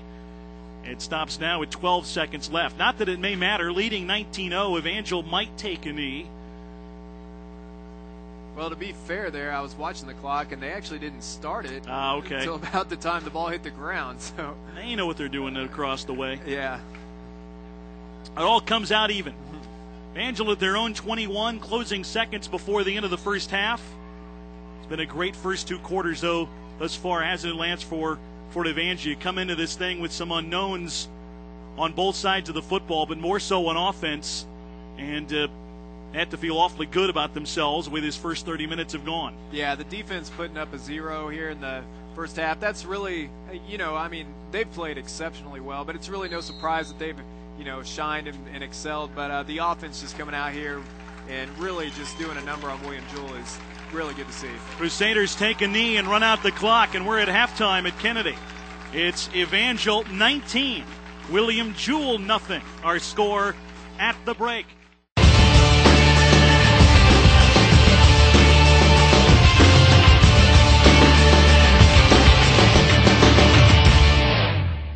Quarterback you see in Whitman, just with his abilities, his physical abilities, and they play a spread offense. They look like they have the makings of what could be his quick strike type of team. 19-0 lead at half and an awfully good first 30 minutes, but Evangel's got a long way to go, don't they? You just kind of have that feeling. They do. William Jewell, they look really athletic, and I think that a lot of what their problem is right now is they're just out of sync and they're being inconsistent. But you can tell that if you're not paying attention, they have the athletes to burn you at any moment. And so Evangel really cannot have a letdown this second half. And they're working on correcting a handful of things out of that first half and try to dictate the second. Kickoff from Geis, a good kick down the middle of the field. It'll be fielded at the 9, returned upfield to the 15, to the 20, 25-30 as a wall of blockers in front, gets to the 40 and now midfield, and then Geis puts a hit on the return man, and Jewell Johnson finally stopped, but in Evangel territory at around the 30, maybe 38 or 39 yard line. A great return by Johnson, and William Jewell starting in great field position, and they want to start the tone or set a tone, a much different tone in the second half. You're right, and I want to thank William Jewell for just making us sound really good there, because right off the bat, William Jewell comes out with their best athlete, Jewell Johnson, and he just explodes and gets them down to the 40-yard line already on special teams. So that's just what we were talking about. Evangel needs to they have the athletes to come back, so they need to really bear down here. Motion up front, Lionel Lilo barreled over the center, but may have been drawn off. We'll see what this is about in a moment. It looks like Jewell is backing up. Another procedure penalty on them. Again, they've had a game under their belt. And for them, you would think that you'd have a lot of procedure type of penalties on an opening game. They've probably had, I think, 4 I can think of off the top of my head. Yeah, this is game 2 for them. Just inconsistency. They get a big kick return and then right off the bat, a false start. First down and 15 at the Evangel 45. Whitman out of the shotgun and hands it off up the middle. That is their running back DeMonte Whitley, who slips forward for about 4 yards. It's still going to be second down and long at the Evangel 42. Call it second down and 12 and a gain of 3. And you mentioned the return by Johnson, who had 157 receiving yards last week and listed as a running back. You just get the feeling that they got to want to get him the ball a lot more in the second half. He didn't hardly have any touches in the first half. 2 catches, 1 carry. Yeah, and they do want to get him the ball. They're trying to line him up in different spots, and Evangel's is doing a good job of keeping track of him. They dump a pass out of the flat that's overthrown. They were looking for Travis Milne and missed him on a little play action fake. Tried to dump it out of the flat to their tight end. Well, I really just like the demeanor of Evangel's defense. They just look like they're really having a lot of fun. They look like they love being on, being on defense, and they really take a lot of pride in stopping the other team. And we saw that during the scrimmages right before these games. That defense, they're a very cohesive unit. They're a smart group, too. They talk to each other. The community, you can see that when you're on the sideline, that they communicate with one another well to stay on the same page. Third down and 12 to go. An option play for Whitmer, who goes to the far side. Wrapped up, taken down, a loss of 1. That play strung out, never got going. It didn't. That's an interesting play call there. They've been passing the whole game, and they come out here and run on every single play, and even on a 3rd and long, they just keep it in the quarterback's hand. No option, no play action fake. They just keep it in his hands on a 3rd and long, and he just gets stuffed right at the line of scrimmage. And it looks like another penalty on William Jewell, or well, maybe not. I thought the referee was indicating that, but I guess I was wrong. Caleb Taylor, Jeff Hedrick, and Ryan Chafin were in that stop. Nearly a block punt. The punter now running for his life gets tackled at the Evangel 49. Edward Sands got him as he got the snap and then found himself in trouble quick. And what do you know, Nathan Thomas was right in the middle of that, came bursting through, and he missed the tackle. It was a good elusive play by the punter, but he's the one who caused all that trouble, and then Edward Sands came and cleaned it up. You know, I was thinking on the play before, that little incomplete pass out in the flat to the tight end, that Evangel was making them rush, making William Jewell rush. That incomplete pass wasn't one of those things where you had a lot of pressure, but William Jewell playing at a pace a little too fast, that they were faster than they want to play. That was a situation too, with again Evangel flying around, got them in some trouble. Now Evangel at midfield, 1st and 10 of their own 48. Sebastian in at quarterback, rolls out to his right, throws on the run, has a man, and it's just overthrown. He was looking down the middle of the field and overthrew his target, Mario Gaucher. Well, you wonder why Sebastian is in at quarterback. Roepke went 10 for 12 to start the first half, and he was just on fire, making great decisions, great throws, and you wonder if Roepke, possibly an injury. We'll try to keep track of that for you as the game goes along. Well, they're not going to be afraid to use both at times. They indicated that as the competition was going forward throughout the preseason. Want to give Sebastian a look. 2nd down and 10. Evangel at their own 48. Sebastian hands it off to Polite, right side across the 50. Tries to spin forward and surges for a gain of about 5 or 6. David Sebastian, a junior from Helena, Montana, has had playing time here and there after his during his redshirt freshman season. A little bit of spotting playing time last year. He is the holder on the special teams unit. Gain of 6, by the way, for Polite. It just goes to show the confidence they have in their defense, too, that they can, try out a quarterback. And not necessarily, Sebastian has had experience. He's not trying out by any means, but that they have confidence to give the opposition different looks on offense. 3rd down, 4 to go. Sebastian a little more of a runner than Roepke. Back to throw out of the shotgun, fires a pass far side that's broken up at the 40-yard line. Bounced off of Sebastian's intended target, incomplete. It's going to be 4th down and 4. Sebastian got about all the snaps as quarterback when the team went overseas to Kyrgyzstan last May. Roepke was either headed to or just had the shoulder surgery at that point in time.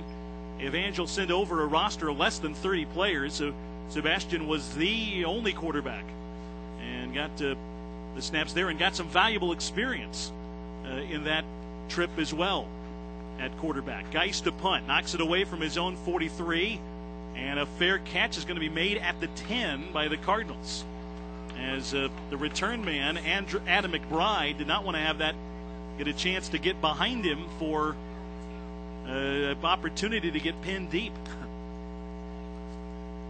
Had a lot on it, but still not wanting to risk a mishap. So 1st and 10, William Jewell pinned deep at their own 10-yard line. 12-16 to go, 3rd quarter. Evangel out in front, 19-0. Get a chance to look at this Evangel defense once again.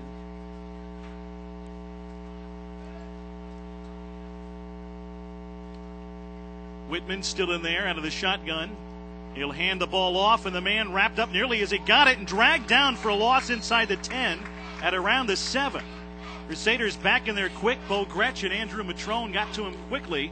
That was Jarrell Johnson who got the handoff and will lose 3 yards. Yeah, I've seen some great speed out of Andrew Matrone. He has just been. That was Matrone that got him. That was, and he has been chasing guys down all night. Coming up from behind him, he is running with the running backs, and their quarterback is very athletic, and he's chased him down a couple of times tonight. Matrone, the defensive MVP from the Crusaders last season, led the team with 84 tackles, 7 sacks.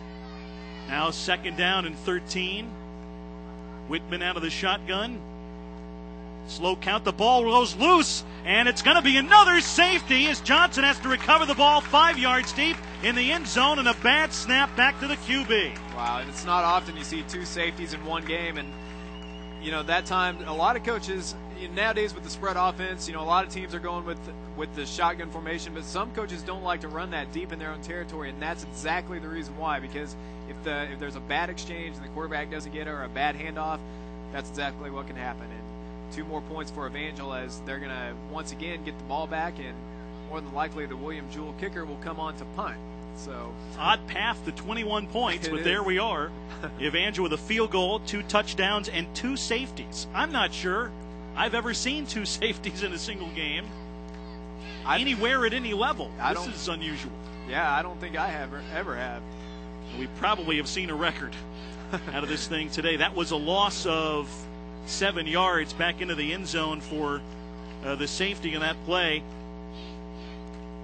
And that had no chance. I mean, Johnson recovered the fumble or recovered the low snap. And William Jewell they do have a new center in today. Their starting center a week ago, Andrew Nolting, went down with an injury.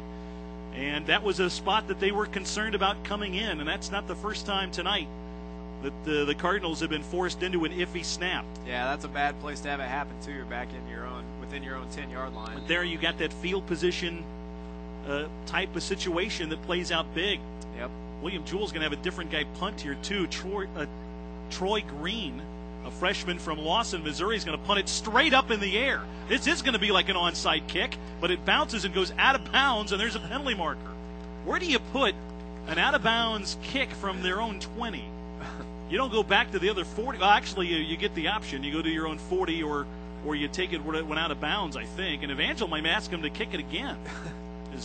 Scott Metcalf, the head coach of the Crusaders in his 7th year, is pointing backwards. I didn't know there was a penalty on a punted kickoff. Well, yeah, it's the same thing as a kickoff. I guess so. Actually, I think Evangel will take it where it went out of bounds. It's a procedure penalty, technically. Evangel will have it at the William Jewell 43 or 44. I thought they were just throwing a penalty for a bad kick, but then I was like, well, there's no rule for that, so it's got to be something else. It's a better penalty than that, actually, the better field position than that. It's at the 39 of the Cardinals. Sebastian in under center. David Sebastian, offset I formation behind him. Flores and Polite, the running backs. He'll hand it off to Polite up the middle. He bangs his way across the 40 and spins forward to around the 36. Gain of about 3 on the carry to Ryan Polite, the senior from Carrollton, Texas.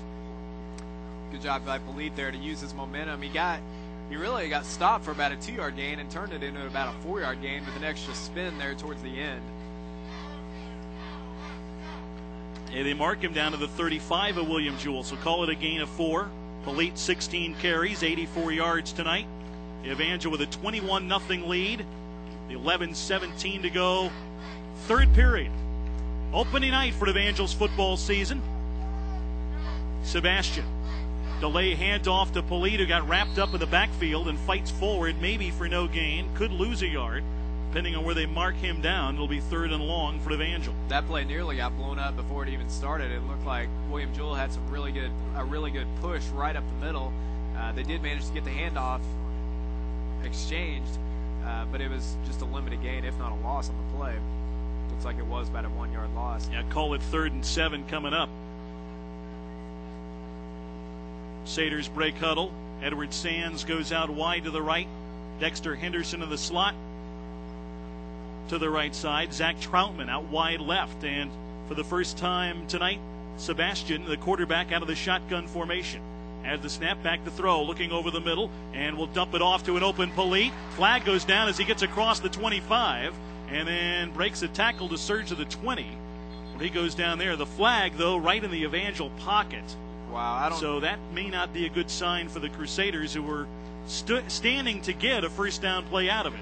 And that's going to be a shame if that comes back, because you can see Sebastian comes back and he's being very patient here, and then he finds his man out in the flat. There is not anybody within 20 yards of the receiver when he catches that, and that's a credit to Sebastian, who was patient. He had time in the pocket, and he was able to let those defenders clear out, and then he found his man open on the right side. But it is going to be negated, and it will come back. And that's a shame. That was a good play. First time tonight, the official's mic works. Referee calling holding. Still, though, it's not a loss of down. Still 3rd down for Evangel, but from the spot of the foul, it's going to be back a ways. not quite as bad as I thought from the William Jewell 46. So third down, around 17 to go to the first down. Evangel still in William Jewell territory. Play clock wasn't quite set right. It goes to 25 on a penalty. They'll reset the play clock as Evangel faces third and long. Reminder, coming up tomorrow, this is the home of Rams football here in ESPN 1400. And our sister station, US 97, has the Chiefs. The Rams here on ESPN 1400 take on Philadelphia on the road tomorrow. Broadcast time is 11. The Chiefs also on US 97 tomorrow morning with 11 o'clock broadcast start and a 12 noon kickoff at New England. Your Clear Channel radio partners, your home for the Chiefs and the Rams all season long. Third down and 17. David Sebastian will go out of the shotgun. Two wide receivers to the left, one to the right. Two running backs to either side of the junior from Montana. He has the snap, back to throw. Fires over the middle, and it's just offline and incomplete. Troutman had his hands on it, couldn't quite haul it in. He was shy of the first down marker anyway by about 6 yards, but a punting situation. However, he did have a nice seam, though. He was open in that spot across the middle, but a punting situation coming. He did, and Sebastian, looks like he has a rocket for an arm. He threw that really pretty hard, and he threw it kind of behind him there, and but still, get your hands on it. You need to catch that ball, but regardless, fourth down and 17 now. Evangel comes on to punt. Guy stands at his own 40. He'll punt it away from around the 44. Snap back, punt is away. Angling to the far side, not very deep. In fact, it goes out of bounds on the fly, way upfield at maybe around the 30-yard line of William Jewell, maybe further up than that. Official still marching forward. He's all the way to the 34 before he stops, so that's only about a 14-yard punt. Or thereabouts. William Jewell will have it at their own 34-yard line, trailing 21-0 with 9:48 to go in the third quarter.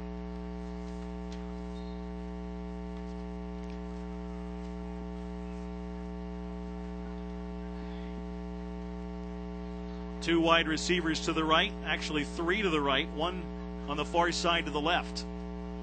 Whitman out of the shotgun, out of this spread offense. Hand off, and a hole opens up across the middle, and it's taken across to the 42-yard line. Josh Cooper, the running back from Nedosia, Kansas. A nice pickup and a first, actually, I think he's going to get a 10-yard pickup.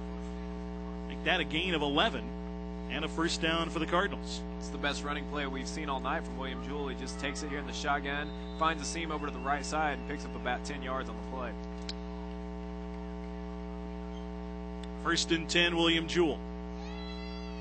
Send a man in motion to the far side. Whitman gets the snap, handoff up the middle. And not much of a hole. They'll get about a yard or so before their fullback is smothered. Well, they had success running the ball the time before. They thought they'd try it again, and that time not quite so successful. Gain of about a yard there. That was Cooper again. And it's going to be 2nd and 9. Not much opened up over the middle. William Jewell dressed in road white jerseys, white pants, white helmets. Red letters and numbers, red and black trim. Cardinals go from our left to our right here in this third period. 2nd and 9 from their own 44, or make it 46. Some flinching up front. This is another procedure on William Jewell. That's about 5 or 6 they've had tonight. Yeah, they've just been shooting themselves in the foot all night. And, you know, we hate to keep repeating ourselves, but that's just something that you would expect more out of Evangel. I mean, you know, William Jewell has played a game, and those are the types of things you get your kinks out that first game, and then, you know, hopefully you fix those problems during the week. But William Jewell clearly has got some more issues to work out. 2nd down, 14 to go.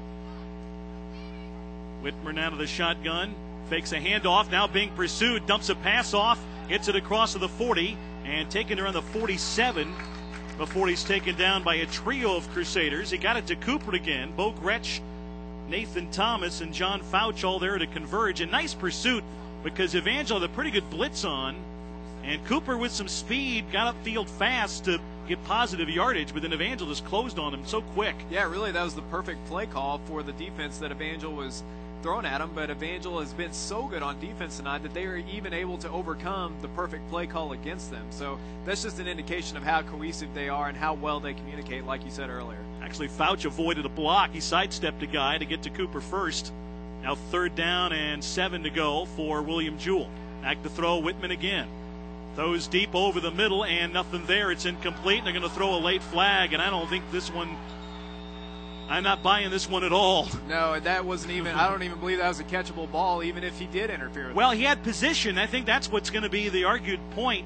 The ball was thrown in the inside of the receiver where the defensive back was, and he didn't let his receiver turn to the inside of him, and he kind of fell down anyway. Yeah, I don't think John Hunt had anything to do with that receiver falling down either. Yeah. I think the receiver just fell down on his own, and he may have done that on purpose, and if he did, and that goes against Evangel, that's it's going to be. That's a heads-up play, but that's not a penalty. That should not be a penalty on Evangel. That was just great coverage. Number 3 on the defense. Now they say he got a hand in there, and I'm still not sure about that one either. It would have had to have happened very early in the play. Going to be a 1st down. That's a break for William Jewell. It was going to be 4th down and about 8 from their own territory. Now they get a 1st down as a result of the penalty and are in Evangel territory at the 42-yard line.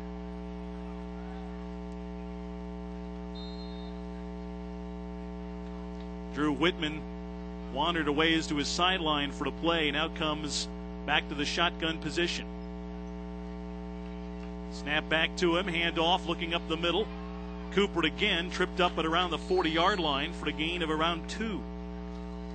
A lot of these spread offenses, that's an interesting play. They basically run the exact same running play every time they do run. But the thing is they don't always run. It's really just as a decoy just to keep the defense honest, because every time, you can't just pass every single time. But almost every pass, they do a play action, and it looks just like that. Just every now and then they will hand it off. And that's what they're doing, a little bit more of that coming out here in the second half. And they've had a little bit of success. 7 minutes to go, 3rd quarter. Evangel leading 21-0. William Jewell's football on 2nd down and 7. Handoff. Cooper bounces off a man, but then wrapped up by Chafin at the 40. Shoved back about 5 yards by 3 or 4 Crusaders.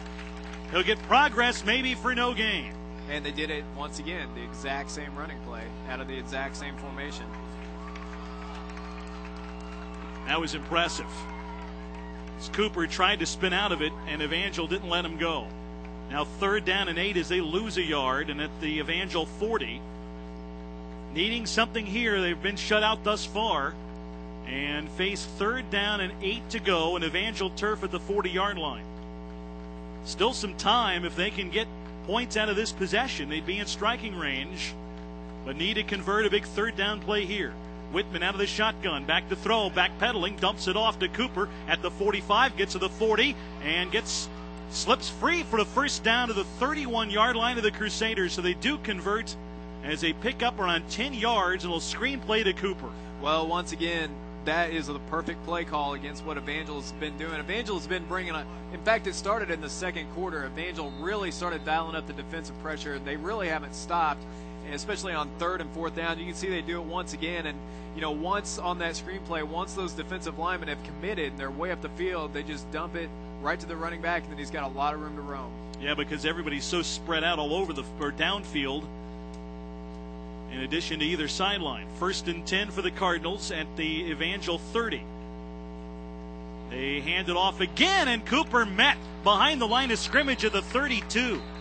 He got popped and got nothing.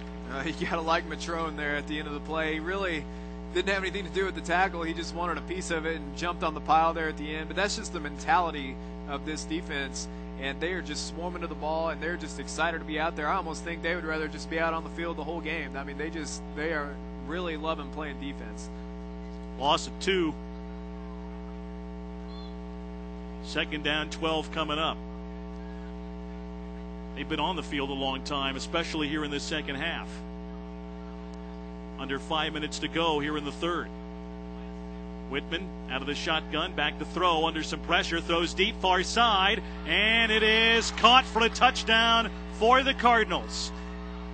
Well, once again, said it about 4 times this drive, Evangel brought some pressure, and finally William Jewell has been able to call some plays that have countered it, and they're executing it. And that was one time where Evangel brought pressure from the right side, and whenever they did, they left an Evangel defensive back alone on the far side with the wide receiver, just one-on-one coverage, and it was a perfect ball by their quarterback, and the result was 6 points. So touchdown by Drew Whitman. I'm not sure. Nick Parcell was the guy that caught it. He's the backup quarterback that they put in at wide receiver at times. Caught his first ball tonight.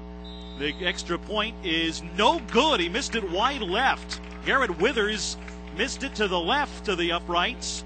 And with 4:43 to go in the third quarter, it's Evangel 21, William Jewell 6. And we're back after these messages.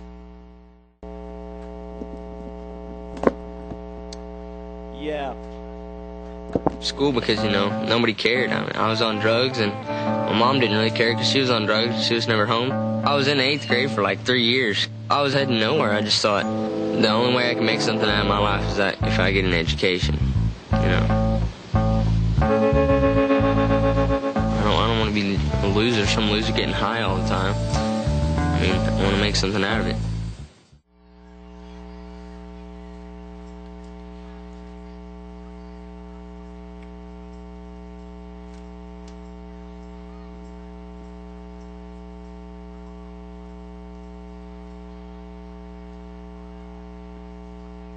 We're back at Kennedy Stadium. William Jewell set to kick off. Crusaders now leading 21-6 after the Cardinals get a 32-yard pass for a touchdown. Drew Whitman to Nick Parcell. Cardinals kicker Troy Green will kick off for William Jewell from the 30. They move the kickoffs back this year. This ball bounces at around the 20, rolls sideways, and has to be fallen on at about the 16 or 17 yard line. No chance for return as Dexter Henderson just had to cover it. Going back to that touchdown scored by William Jewell, that's exactly what we talked about on the onset of the second half. Evangel, they're well in control of this game, but with the skill position sets that William Jewell has, they're capable of that type of play really at any moment. And it just came to fruition right there with a nice ball by their quarterback and a very nice catch by a speedy wide receiver down the sideline. David Sebastian takes his team to the field. Has an I formation behind him on 1st and 10 from his own 17. Hand off Polite. And it bounces free from a tackler, breaks out of one grasp, but moves forward for maybe a pickup of a yard or so to the 18-yard line, and that's it. It took a while to bring him down. They just did not get a lot of positive yardage, a gain of 1. Yeah, Polite's a hard runner. Really, throughout the whole game, he's really been a handful to take down. He rarely goes down on the initial hit. Oftentimes, it takes 3 to 4 guys, and he's still pulling people along. They finally have to just knock his legs out from underneath him. 4:10 to go, third period. Evangel leading 21-6. Offset, I formation on 2nd and 9. Evangel at their own 18. Fake the handoff to Polite. They'll try to dump it off, and the ball batted down to the line of scrimmage. Finally, the play blown dead. They let that roll for a while. And for a second there, I thought, did they think they lateraled it? But no, it's a dead ball, and it's 3rd down and 9 now. I really like that play call. I like that play in general whenever they play action and then just throw it right back to the running back, because so often the defense falls asleep on the running back who they just faked it to. And that's what they were trying to do right there. And it may have worked, but they just batted it down at the line before it even had a chance to develop. But that's a play that I think Evangel may go back to during the game. 3rd down, 9 to go. Sebastian out of the shotgun this time at his own 19-yard line. 2 wide receivers left, 1 to the right. Evangel going from our right to our left in this third period. Sebastian steps up in the pocket, and he's sacked. Goes down to the 13-yard line. It's going to be 4th and long for Evangel now. And William Jewell with a chance at good field position. They're going to get the ball around midfield. That was really what they call a coverage sack. I mean, everybody was covered downfield. You can see Sebastian's looking right here. He's just got nowhere to go, and finally he just runs out of time. The offensive line can only hold up for so long, and then the pocket will collapse. Trevor Geist to punt. He's a yard deep in his own end zone. Snap back to him. Gets the kick away, and a good punt that'll drive William Jewell in their own territory, taken at their own 40, and returned across the 45. Return man taken down to the 47 of William Jewell. Cardinals still in good shape, good field position, with 3:05 to go before the end of the third quarter, trailing the Crusaders 21-6. A golden opportunity here around midfield to try to get within a score. Yeah, this Evangel defense is really going to have to buckle down and show what they're made of right here. This is a crucial point in the game. If William Jewell in one play could have this right back within striking distance, so this is a very critical part of the game for Evangel. Whitman out of the shotgun. He'll hand the ball off. No, keep it on the far side. Throws a forward pass, I thought, beyond the line of scrimmage, but they're going to let that go as it's complete to around the 49 of Evangel. Well, hard to tell exactly where Whitman was when he flung the ball, almost like a lob basketball pass, forward to his receiver for the pickup of 4. Well, there's 2 firsts tonight. I don't think I've ever seen 2 safeties in one game. I don't know that I've ever seen the option run with a forward pass to the second option, which would be the tailback, and that's what it looked like we just saw. They're not going to call it that, but it looked an awful lot like he just threw a forward pass there. Call it 2nd down and 7. It went forward, no doubt about that. Where he was when he tossed it is the question. Set behind the line of scrimmage, so 2nd and 7 from around the 50. Handoff up the middle, big hole near side. This is Johnson, who gets around a defender, and he is gone. Touchdown, William Jewell. Flying around the right side, goes in virtually untouched. And the Cardinals make it 21-12 with the extra point pending. Boy, he is fast. I think he's still trying to slow down right now on his own sideline. He just broke loose on the outside. Right here, you can see him lined up in the tailback spot. They moved him back there. It's a handoff to him, and they get a great block on the outside, and that just springs him. And from that point, his speed's just going to take over, and there's no chance of catching him. Makes this an interesting game all of a sudden. Well, they're going to try to go for 2 to get to within 7. Right now, trailing by 9, you need to go for 2. 2:05 remaining in the quarter. Jewell Johnson, a 49-yard touchdown run. And this game all of a sudden could get interesting. 2-point conversion pending. Whitmer under center. It's a pitch away that's bobbled. Johnson trying to get to the outside. Can't. And taken down at the 3. So the run fails, and Evangel leads by 9 near late third quarter. 2:05 left in the third. It's Evangel 21, William Jewell 12, and we're back after this. I wasn't going to school because I was hanging with the wrong crowd. And one day I was put into juvie for 2 stolen cars, robbery of a house, and aggravated assault with a deadly weapon. When I was locked up, that's when I really realized that, it wasn't for me. I was only in there 2 months, but to me that was enough. It'd be better for me to stay in school, just get my education. I think I'm happier now. I know I'm happier now. Crusaders lead 21-12. Cardinals set to kick off. William Jewell trying to work their way back into this game. A pair of scores here in this third period. Have converted on neither extra point. Now the kickoff is away. Taken by Evangel at their own 7. Turned upfield to the 20. Back near side. This is Henderson to the 25 at the 30 and forced out of bounds at around the 36. Well, that's exactly what Evangel needed right there. Good special teams play oftentimes can lift the team's spirits back up. And I think Evangel was getting a little bit complacent, getting a little bit bored there. And that's the type of thing that they needed Boy, Henderson was fast coming around that corner. Mark him out at the 35-yard line. That's where Evangel will start this drive. Just under 2 minutes to go here in the third. Like a little spark here from the offense to try to get some momentum back to the maroon and white side. They led 21-0 at halftime. Sebastian under center. 2 wideouts left, 1 to the right. Hand off, a little draw to Polite. He'll get about 2 yards, banging his way up the middle. Interesting, we haven't seen Ropke still. He is still in full pads, so they may have intended to split playing time or at least give Sebastian a look for a quarter or so. Maybe. Usually if you've got somebody that's banged up enough maybe not to go for the rest of the game, they might shed the shoulder pads. 2nd and 8 for Evangel here at their own 38-yard line. Make it the 37. Sebastian hands it off. Big hole. Polite right side across the 40, across the 45 for the first down, and then he's stacked up at his own 47.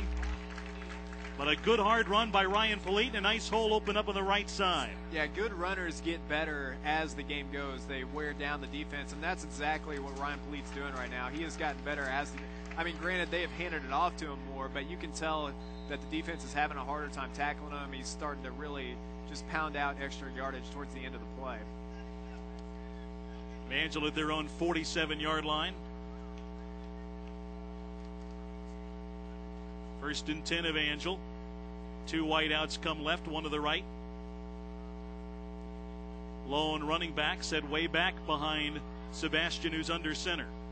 It's a pitch to Polite and a sweep left. Gets by 1 man in the backfield. Gets to the 50. Tries to turn the corner and is smacked out of bounds at the 46. But a nice pickup with a first down carry.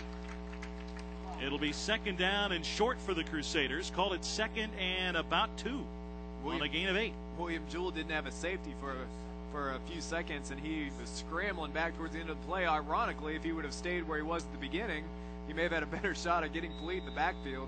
But you got to have that safety back there in case Evangel springs a long one down the field. 2nd down, called it 3 to go as Evangel has it at the William Jewell 46. Polite now over the 100-yard mark on the night. 21st carry just now is 103 yards and a touchdown. 2nd down, 3 to go. Sebastian under center. Hand off, Polite up the middle, looking for room. Finds a little seam to get him a yard or 2 across the 45, shy of the 44, as the closing seconds tick away as we finish the third. William Jewell trying to get back into this thing. They pulled it within 9. We go to the 4th quarter. It's the Evangel Crusaders 21, William Jewell 12. Back with a 4th after this.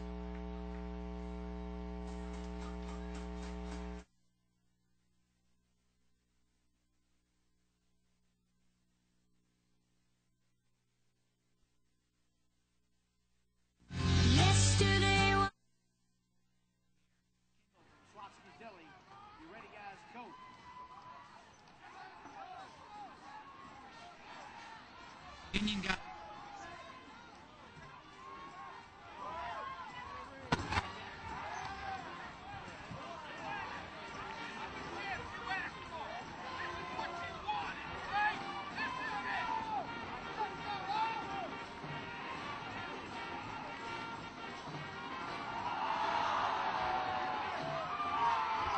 and we have a winner. Congratulations. Your section next month's free food. Free meals.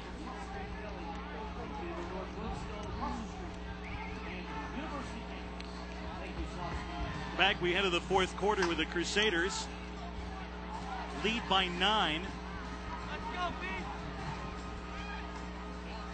Have the ball and face a 3rd down and short. 3rd and about a yard to go.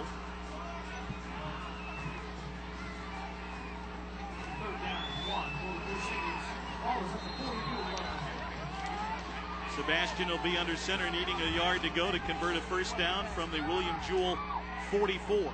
Sands in motion. It's a handoff to Polite, who's met in the backfield, wrapped up, taken down for the loss. Well, they could not convert the 3rd and short. William Jewell now, you can sense some momentum on the side of the red and white. Yeah, that was a long yard they had to get, but everybody in the stadium knew right where that was going. That included William Jewell, and you could tell on that play, everybody was just waiting and went right to Polite right when the ball was snapped. And Polite's frustrated. You can see him coming off the field, snapping his chin strap off. So Evangel in the punt now. Ace will kick it away and needs a good one here, as he'll kick it away from his own 40. Had some pressure, but did nicely to get that one away, and a fair catch will be called for and made at the 8-yard line. That was a clutch punt by Trevor Geis, and had some pressure and a couple of guys in his face. Yeah, he's really had pressure in his face all night. Just about every time they punted, I thought it was going to get blocked, but he's got it off every time. And you know, William Jewell's kind of doing him a little bit of a favor twice now, calling a fair catch within his own 10-yard line, and that's just pinning him deep. If he had let it go, you know, who's to say what it would have done, but most likely it would have bounced in the end zone. Cardinals backed up to their own 9-yard line.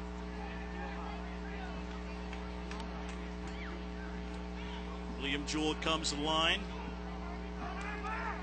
Whitman out of the shotgun again, stands inside his own 5 to receive the snap. And it's high over his head. It's headed to the end zone. He picks it up, and he's running for his life back in the end zone. Could it be 3 safeties? He gets a pass away, and it's out of bounds, incomplete. We almost saw a third 2-point play tonight, as Whitman able to scramble out of it and throw the ball away to avoid either another safety or an Evangel defensive touchdown. Well, I was won that third safety for so many reasons. I would have told everybody about this if that would happen.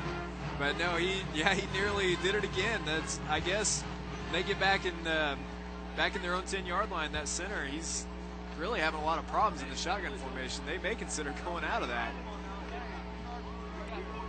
2nd down, 10 to go. Whitman takes the snap from his own goal line, fires a pass that's complete to the 14-yard line. Just give themselves a little breathing room as he hit his tight end, Travis Mile.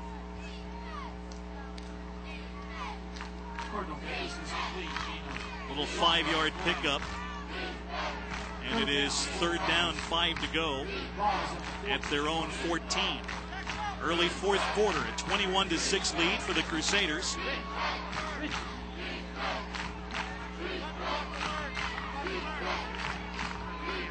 Whitman back in the shotgun again. Snap back to him, back to throw, under some pressure, fires far sideline, and it's intercepted. Picked off by Hunt at the 50. Breaks a tackle there, comes to the near sideline, and is tripped up at the 48-yard line. A great catch by Hunt. He looked like the receiver as he was running under that.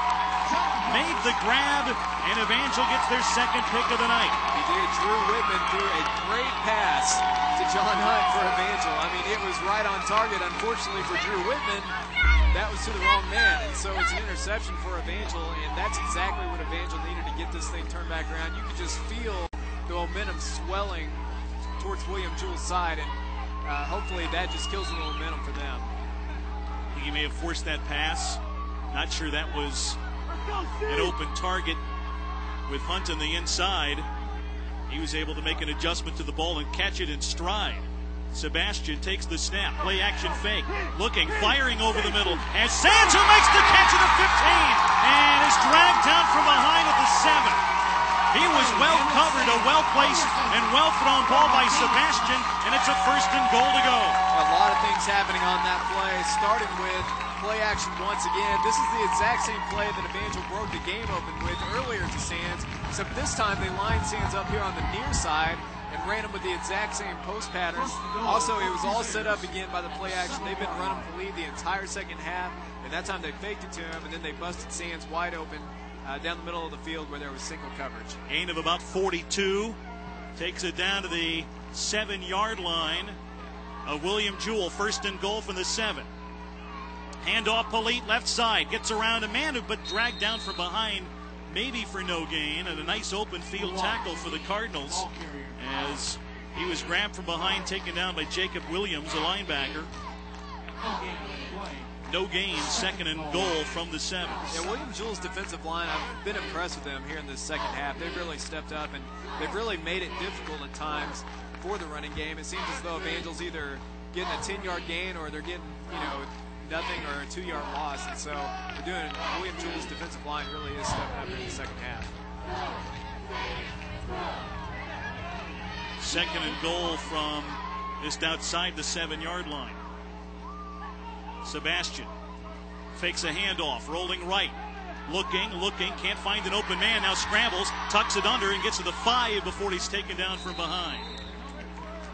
And you see the instincts of David Sebastian there. He didn't try to force a ball. No one was open as he rolled out. But you see the athleticism too. He's able to tuck it under and run, not just get rid of it and be willing to settle for no gain and an incomplete pass. He has that ability, Lance, to have his feet be a weapon and get positive yardage out of that. Yeah, great decision for him not to throw it. Sometimes the best throws a quarterback makes are the ones he doesn't throw. And that was one of those times where, just nobody was open. You've got 3 points in your back pocket, so just go ahead and tuck the ball in and live to see another day. 3rd and goal from the 5. Offset I formation. Sebastian to the air, throws it near side, and it's broken up. He was looking in the near side corner of the end zone for Troutman, and it was broken up nicely. 4th and goal from the 5, and Evangel's field goal unit comes on. Well, they called a hold on Hunt earlier in the game on the sideline. If that wasn't a hold, I don't know what was. Yeah, there was a lot of contact there as they jockeyed for position. I don't mind them keeping the penalty flag in their hip pocket on a play like that if you call it consistently from what we saw before in a subtle hold at best on Hunt early in that 3rd period. This is going to be a 22-yard field goal try, and flags come from all over the place, which may be a delay of game. I didn't see anybody move, but the play clock never started the countdown. Prior to the snap, false start. Now somebody did move. No, I didn't see it, but somebody did go forward. So they'll back up Evangel another 5 yards. And the field goal try now will be a 27-yarder from the right hash mark. It actually gives Geis a little better angle. Again, David Sebastian will hold. Snap back, ball down. Kick is on the way, and it is good by Geis. And with 10:54 to go in the game, it's Evangel 24, William Jewell 12 with a timeout on the field. We are back after this. Walking home, I saw some kid on Newberry Road. He pulled a pistol from his bag and tossed it in the river below. If you see a kid with a gun, tell someone right away. Let your one voice be heard. One voice was heard. We are back at Kennedy Stadium. Evangel now leading 24-12 in the 4th quarter. And Lance, that was a big field goal. I mean, you think that it's subtle as 3 points. You'd like to get and punch that into the end zone. But right now, at this juncture in the game, that was a nice little extra cushion to get. Yeah, that's huge, because if it stays 21-12 and, say, William Jewell even gets a field goal again, they're within a touchdown of winning this game. And but now they're going to have to score 2 touchdowns to win the game. So that is huge. 10:54 remain in this game. Evangel would like time to become a factor at some point here in the next sequence as well. You don't want to give it Jewell a quick score as Geis kicks it away. End over end kick down the middle of the field. It's taken from their 10 upfield to the 15 and across the 30. And Johnson bounces to the outside, gets to the 40, gets to the 45, and finally taken down to the 46. Jewell Johnson returning that kickoff, and another good return gets William Jewell to midfield. Evangel's not out of the woods yet by any means against this Cardinals club that a year ago was 6-4 and has beaten Evangel in 3 of the last 4 meetings. Boy, he is just a great athlete. Every time he touches the ball, it just seems like he can just take it the distance, and he's almost single-handedly changed this game here in the second half with his kick returns and his running out of the backfield. Not just fast, he's 6'1", 6'2", and 205. A strong and fleet athlete. First down and 10 for the Cardinals at their own 46. Handoff right side. Goes to Whitley, and he is smothered, maybe for a loss of a yard, as Evangel did not give him any room to run up front. Trey Myers in there to close up a hole, and then finished off by a handful of Crusaders up front, including Ryan Chafin. It's second down and 11. Yeah, that time Tyler Marshall, I believe, on the carry. Is that right? Or it's him or Whitley. Somebody lost a yard. Second and 11. Whitman shotgun again. Whitman takes the snap, back to pass. Fires it near side, complete to the 49 and taken to the 50 for a pickup of about 6 yards as he hit Purcell, who started the season as their starting quarterback, and they said he'd be a backup quarterback, but they want to utilize him some as a receiver to get him out there, and that's his second catch tonight. Other one was for a touchdown. This one sets up third down and 6. Well, Whitman looks good on these comeback routes. We've seen him hit 2 or 3 of these throughout the night, and it takes a special quarterback to hit those, because you got to have a rocket for an arm to get it out there, and you got to have it accurate too. And so he's been able to do that all night. Surprised they haven't done it more. It's a quick hitting play. He's back to throw here. Fires a deep pass near side. Had a man, but it's overthrown and incomplete.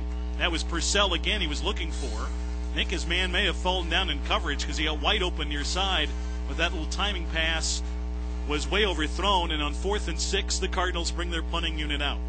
You can see William Jewell going more downfield here in this half as well, and a lot of that's due to the fact that their best athlete, Jewell Johnson, they're getting him more involved, and you can see him right here, this wide receiver going down the sideline. I didn't see the Evangel defender fall there. Looks like he may have just gotten behind him on the play. Whitman now, by the way, 11 for 22 passing, as the punt from William Jewell will be taken by the Crusaders at the 14. Joel Stevens near side goes out of bounds at the 20, and they're going to throw a penalty flag on the Crusaders, and maybe a second one as Nathan Thomas tries to plead his case that whatever he did was not going to warrant a flag, but one was thrown nonetheless. Evangel could go way back in their own territory here. They got the ball at their own 20, but a penalty marker is going to force it back even further.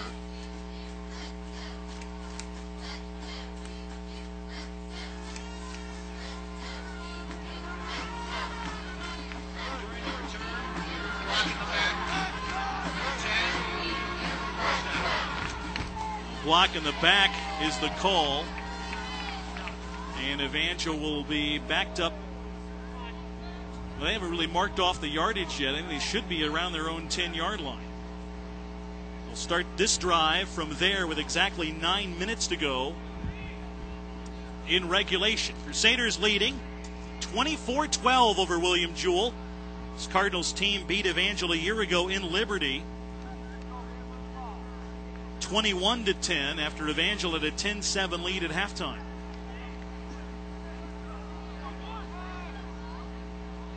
Ball marked at around the 12-yard line of the Crusaders. Sebastian under center. I formation behind him. Hand off to Theismann Richard, who breaks a tackle to the line of scrimmage and spins forward for a gain of 1 or 2. Got to about the 14 before he stopped. Well, you can just see William Jewell bringing up their safeties. I mean, they're not even trying to hide it. They're not even disguising it. You can just see them creeping up 8 men in the box on virtually every play. It looks like they're just coming on blitzes every time, just going right after the running back. And, that's why Sands has been able to break open like he has twice in this game, and I wouldn't be surprised to see him do it again. The Cardinals want to flip around this field position type of game that they've had the disadvantage on most of the night. If they can get a field position advantage here late in the game, they might get back in striking distance of Evangel. Sebastian out of the shotgun this time on 2nd and 8. Under some pressure, dumps the pass off, and no one was looking.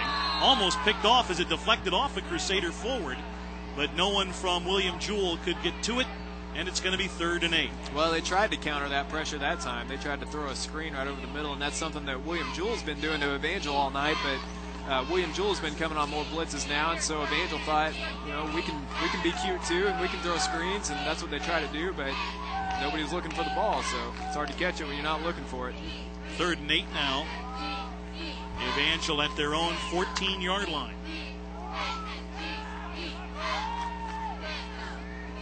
Like to, if nothing else, convert here and at least eat up some clock. Sebastian out of the shotgun again. 2 wideouts left, 1 to the right. Back to throw into the pocket. It's starting to collapse. Now a rush forward. Gets to the 15. Breaks a tackle to the 20. And slides down for the first down of the 24.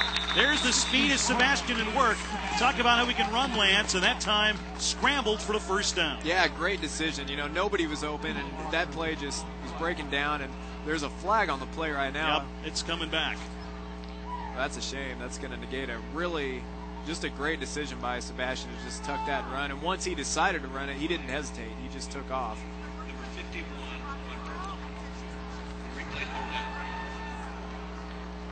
on It's a hold up front of the Crusaders out of that scramble by Sebastian. Still 3rd down. See right here, he's looking to the left. Nobody's open, just takes off, runs it right up the middle. And, it looked like he may have broke it there towards the end, but some fast guys back there in the secondary. They weren't going to let him get through.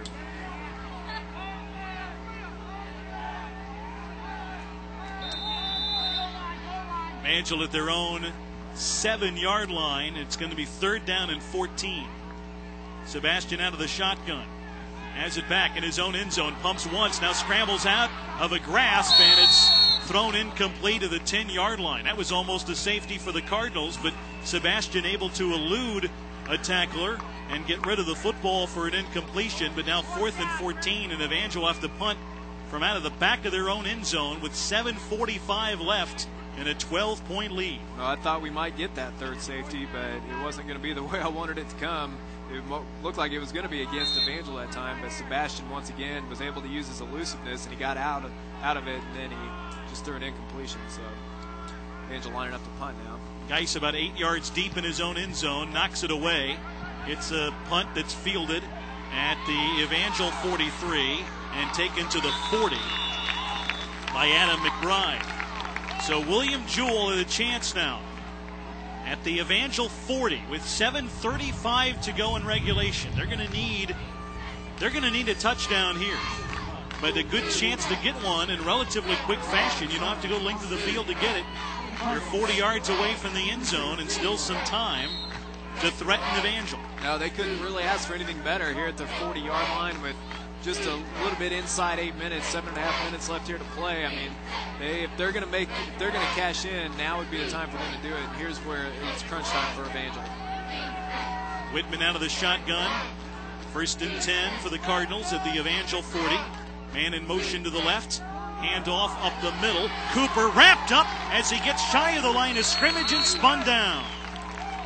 Andrew Matrone, one of those guys to get in there early. Got there along with Jeff Hedrick, the senior from Harrisonville. Yeah, and usually when there's a loss in the backfield like that, you'll find one of those 2 guys for Evangel in on the play. And, yeah, it looks like the defensive line just got in there. And number 54 for Evangel was the first one to cause the trouble. That is Danny Sweetkline. And he got in there and broke up the play. And then along came to clean it up was Matrone and Hedrick. 2nd down, 13 to go. Come on, G! 3 wide to the right. Now a man in motion comes to the near side. Whitman out of the shotgun. Will option it to the right. Now throws left and has Johnson at the 45 side. Sets him in at the 40. Gets to the 30 and taken down to the 25-yard line. On a nice play by Joel Stevens. Otherwise, that could have been a touchdown because Jarrell Johnson, once he gets ahead of steam, can fly and is tough to bring down. But a 1st down pickup for William Jewell. Well, you can see here where Jarrell Johnson, they're trying to isolate him and get him into open space, and they've done a great job of it here in the second half. They get him out here by himself, throw him a little swing pass, and he just makes a man miss. And then Joel Stevens at the end of the play really just gave him a good lick, but it was after the damage had already been done. Gain of 17. 1st and 10, William Jewell at the Evangel 25. Whitman, delay handoff. Cooper again, met from behind. Drags a couple of tacklers with him, but only for a gain of about a yard or so. Chafin got in there along with Hedrick again. as Cooper gets a yard for 2nd down and 9 with 6:05 to go and counting, and the Crusaders leading by 12.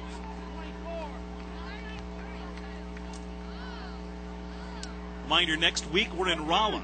Evangel takes on the University of Missouri Science and Technology. For the first time in a long while, Evangel going up to the NCAA Division II level for a game. We're on at 6:15 next week, 6:30 kickoff. Whitman back to throw out of the shotgun, fires for the end zone near side, and it is incomplete. I'm not sure if he caught it out of bounds. That was broken up, but Johnson could not haul it in as they look for a home run ball down the near sideline. Well, once again, Jewell Johnson in the middle of all that, and they're just going to, it's no secret, they're going to try to get it to him, and he's really changed the complexion of the second half. And once again, that was really a pretty good ball he threw. It was a good route he ran, but the Evangel defenders were all over him, and it was just maybe out to just to his outside shoulder, just enough that his momentum took him out of bounds, so there's no touchdown on the play. He did make a spectacular catch, but not in bounds. It was about 5 yards into the end zone on the near sideline, but not in. So 3rd down and 9 now. Whitman out of the shotgun, back to throw.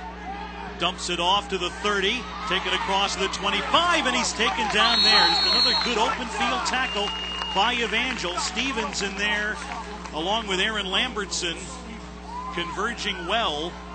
And that actually is going to lose 2 yards. And it's 4th down and 11 for William Jewell, who's got to go for it here, trailing by a dozen. Yeah, a little game of chess going on right now. It looked like that time William Jewell was anticipating Evangel to come on a blitz. They've been doing it all game, and that time they didn't come on the blitz. And so when they threw the screen, Evangel's defense was back there waiting. A timeout called. Evangel on defense will take time. 5 minutes to go in the game. The Crusaders on top. 24-12 with a timeout on the field. We are back after this. These kids are in trouble. They're not getting high on drugs or stealing. If they were, you'd do something about it right now. But why is it almost half of all parents who suspect their child has a problem learning wait a year or more before getting help? Why? Kids with learning disabilities are smart. They just learn differently. Call now. You get help, the better the chance your kid has.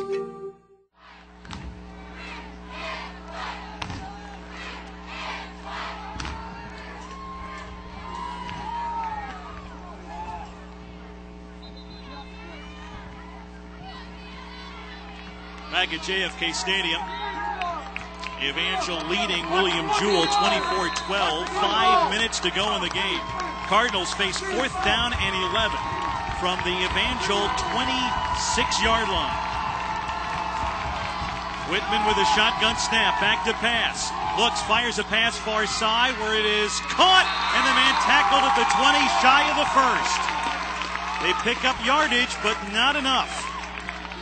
Well, what a great play by John Hunt out there. He is just all by himself on the far side on a 4th and 11.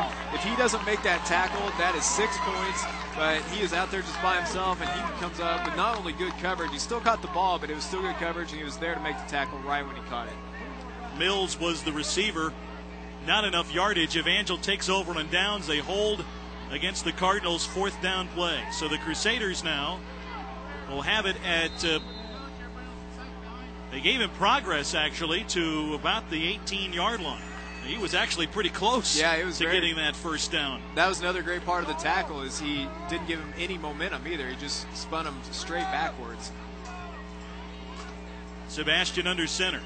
1st and 10 Evangel at their own 18-yard line. And motion will cause flags to fly. 4:51 to go. A 12-point Evangel lead. Still not in a position, Lance, where you can breathe easy just yet. But if you can have a couple of first downs here and work a couple of minutes off the clock, 3 ideally, you'd put William Jewell in a hole they cannot climb out of. Yeah, they at minimum need to take 2 to 3 minutes off this clock at very least. And it doesn't help getting false starts, but that's something the past few drives they haven't been able to do. They need to get a first down or two, like you said, and just chew up this clock a little bit, because William Jewell they have too many good players to keep running their offense back out in the field like that. William Jewell rallied last week in that Doane game to tie it late, only to lose on a last-second field goal, 15-12. 1st and 10, Evangel. Sebastian under center. Make it 1st and 15, Evangel. Handoff up the middle. Will get maybe a yard or two as Polite actually broke a tackle, spun forward to the 15 for a gain of 3. Yeah, it looks like everybody gave up on the play except Polite, and he was rewarded. He spilled over for about a 5-yard gain, so that'll put him back to about a 2nd and 11 or a 2nd and 10 on the play. So gets him back above the 100-yard mark again on his 24th carry of the night. So now 2nd down and 10 for the Crusaders. Next week's game for Evangel, not a conference game. They had the bye date in week 2, but filled it with that game in Rolla a week from tonight. 2nd down and 10 for the Crusaders. Sebastian, a short drop, fires a pass far side that is incomplete. Went in and out of the hands of Corey Ballard, the tight end, a rookie from St. Louis. Yeah, hit him in a bad spot, right in the hands in between the numbers. So wasn't able to hang on, but sometimes that happens. 3rd down and 10. This now for Evangel becomes a big play. 3:55 to go in regulation. We talk about Evangel wanting to put together, you don't have to have necessarily a scoring drive, but just a time-consuming drive. A couple of first downs could potentially put the game away. Yeah, and that was the reason for that short pass. They thought a high-percentage pass, we'll get a completion. At very least, we'll take some time off the clock. But they couldn't complete that, so the clock stopped. Need 10 yards here. Sebastian fires it near side, and it's just out of the reach of Polite, incomplete. And the Cardinals still have life, down by 12, with now 3:54 to go. And they're going to have decent field position as Evangel again punt from inside their 20. Yeah, and same thing right there. They ran Polite out as a safety valve and thought, if we can't get anybody deep, or it could have been a design in the first place just to hit Polite there on a short pass, high percentage, and couldn't complete that. So once again, the clock stops with 3:54 left, and Evangel will once again punt to William Jewell. Geis actually stands back at his own 2-yard line. He'll punt this ball from around the 5. And under pressure, got it away again nicely. And a good punt, too. Drives them all the way back to their own 35. Return near side of the 40. And return to the 50. McBride at midfield, taken down from behind of the 49-yard line. Todd Drury just got leveled on that play. He's still trying to find where he is on the field. He is good in that he's slow to get up. That's one of those things that no sense to look brave and hop right up like nothing happened. Take your time, collect yourself a little, and get your way off of the field. Yeah, he's coming off the field right now. I don't know if he knows where he's at. He'll get his bearings in a minute. But he took a shot. No sense to go running around when you don't exactly have them. William Jewell around midfield at their own 49. 1st and 10 for the Cardinals. Whitman fakes a handoff. Pumps once, now goes deep near side, has a man open. It's caught at the 15, and a tackle made at the 6 as he went deep near side and hit his target. That was Jones who he got, and it's a 1st and goal for William Jewell. Kirshen Jones, another explosive athlete for William Jewell, and that's exactly what we've been talking about this whole second half. I mean, they just have too many athletes. You can see right here, he just goes on a fly pattern straight down the field. With his speed, he's able to get behind the Evangel defense, and that's a big gain. And right now, Evangel's looking, they're in a little bit of trouble. They really need to hold them right here, obviously. But if they punch this in for 6, this game is going to get really interesting within 2 minutes. 44-yard pass completion. 3:10 to go. William Jewell down by 12, but a 1st and goal to go from the Evangel 7. Snap back. Whitmer looking to option right, gets a pitch away. It's bobbled. Johnson loses it, and the Crusaders fall to the football, and they've got it. I didn't know if that was going to be a lateral or forward pass. I think William Jewell may be arguing that pass went forward and not backwards, but Evangel has the football. They recover a fumble on a bad lateral, and it's Evangel ball. Yeah, and that's exactly what Evangel needed right there. They got a little bit of help from William Jewell on that play, and it could have been a lot worse. Over on the far side, they had single coverage, and they don't go to him. Instead, they run the option, and it looks like he throws it. That was a lateral for sure. It was. He threw it overhand. Matrone recovered the fumble. That was huge. And, you know, we talked about it before. The pressure that Evangel's put on them, they just made them rush a lot tonight. That was a rushed play because that was a play they should easily execute. Yeah, sometimes they're doing things that, like you said, it should be easily executed, but because they're in a hurry and they look flustered, they're not able to execute them as well as they should. The third turnover tonight. Handoff up the middle. Will go for no gain to Sam Monica. This to work the clock a little bit. William Jewell, who has a full complement of their timeouts, may start after burning some to try to get it back. Loss of a yard. William Jewell will call their first timeout of the second half. It's Evangel 24, William Jewell 12 with a timeout called. We will be back after this. Okay, what I'm going to do, I'm going to put handcuffs on you, okay, for your protection and mine, okay? Okay. I'm going to put it in front of you so it will be comfortable, okay? All right. Whatever you want to do. Okay. All right. Is that too tight? No. Okay. All right. Okay. You got it? Yeah.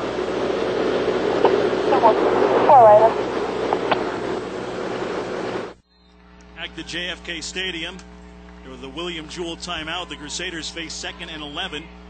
Leading 24-12 with 2:44 remaining in the game. Sebastian under center, I formation behind him. He will hand it off to Monica, left side, looking for room, gets across the 20, runs over the man, and gets to around the 23-yard line, just shy of the first down, and a good run by Sam Monica. Yeah, you know, Sam Monica, he's a really a pretty big bag, but he's pretty shifty for, you know, how big he is, and he's a really good changeup for Evangel. That's a first down. That was a good run. I thought he was just shy of it. I thought he went down around the 23. They mark him at the 25. First down for Monica on a gain of 11. Monica, sophomore from DeLand, Florida. That's a big play, too. First fresh set of downs for Evangel. Get the clock moving, which they will work. Down to 2.5 minutes left to go. Still 15 on the play clock. I formation behind David Sebastian. Sebastian, handoff Monica, and he's wrapped up around the line of scrimmage, lunges forward for around no gain. William Jewell with 2 timeouts left and may use one of them here to try to get the clock stopped again. And yep, they will call timeout.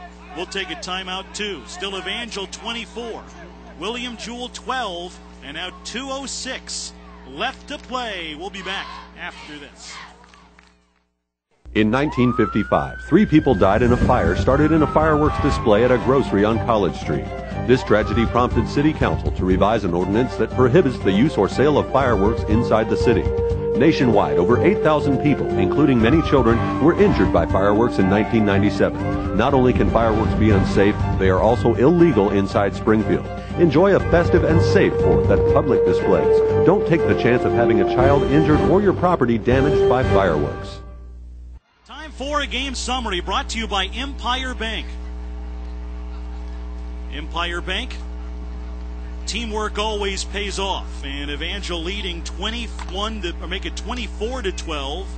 They had a 17-point outburst in the first quarter to pace them to an early lead. We've seen 2 Crusaders safeties tonight, trying to hold off William Jewell down the stretch. Ryan Polite, 24 carries, 102 yards and a touchdown. Richie Ropke in the first half, 10 of 12 through the air with a TD. Handoff left side. And it'll bounce to the outside for maybe the gain of a couple. Believe it was Monica again, maybe a gain of 1 for 3rd down and around 8 to go. And William Jewell, I think, may have called their 3rd timeout. Yep, that is William Jewell's timeout, their last one. So they stop the clock with 1:59 to go in regulation, and we'll keep it here for this break as no gain in that play. And now William Jewell, they need to stop Evangel here, Lance. They're still in striking distance because if you can get a stop, force 4th down, force a punt, you're going to get the ball maybe around midfield. And we've seen it. These guys can strike quick. Yeah, they can, and they've made some great adjustments here in the second half to strike quick, using their using their really agile playmakers and such as Jewell Johnson and anything can happen. I mean, they've had 2 safeties go against them, not really by much that Evangel did as much as it was, just a bad snap. And so you never know. I mean, if they just keep themselves in the game, the same thing could happen to Evangel. So Evangel's really going to have to take care of the ball here and just take care of business to get out of here with the win. Need 9 yards. In fact, 9 yards and another first down in a subsequent sequence might finish off the Cardinals. And you talk about the safeties that were miscues by William Jewell. Evangel has controlled a field position game most of the night. Sebastian back to throw. Sidesteps a man in the pocket. Now looking downfield, and he is sacked. Goes down to the 16-yard line. It'll set up 4th and long, and kind of a worst-case scenario now for Evangel. A big loss. You're going to punt from even further back in your own territory. William Jewell still with life. Yeah, one thing good, though, is, Sebastian, since he didn't throw it, it does keep the clock moving.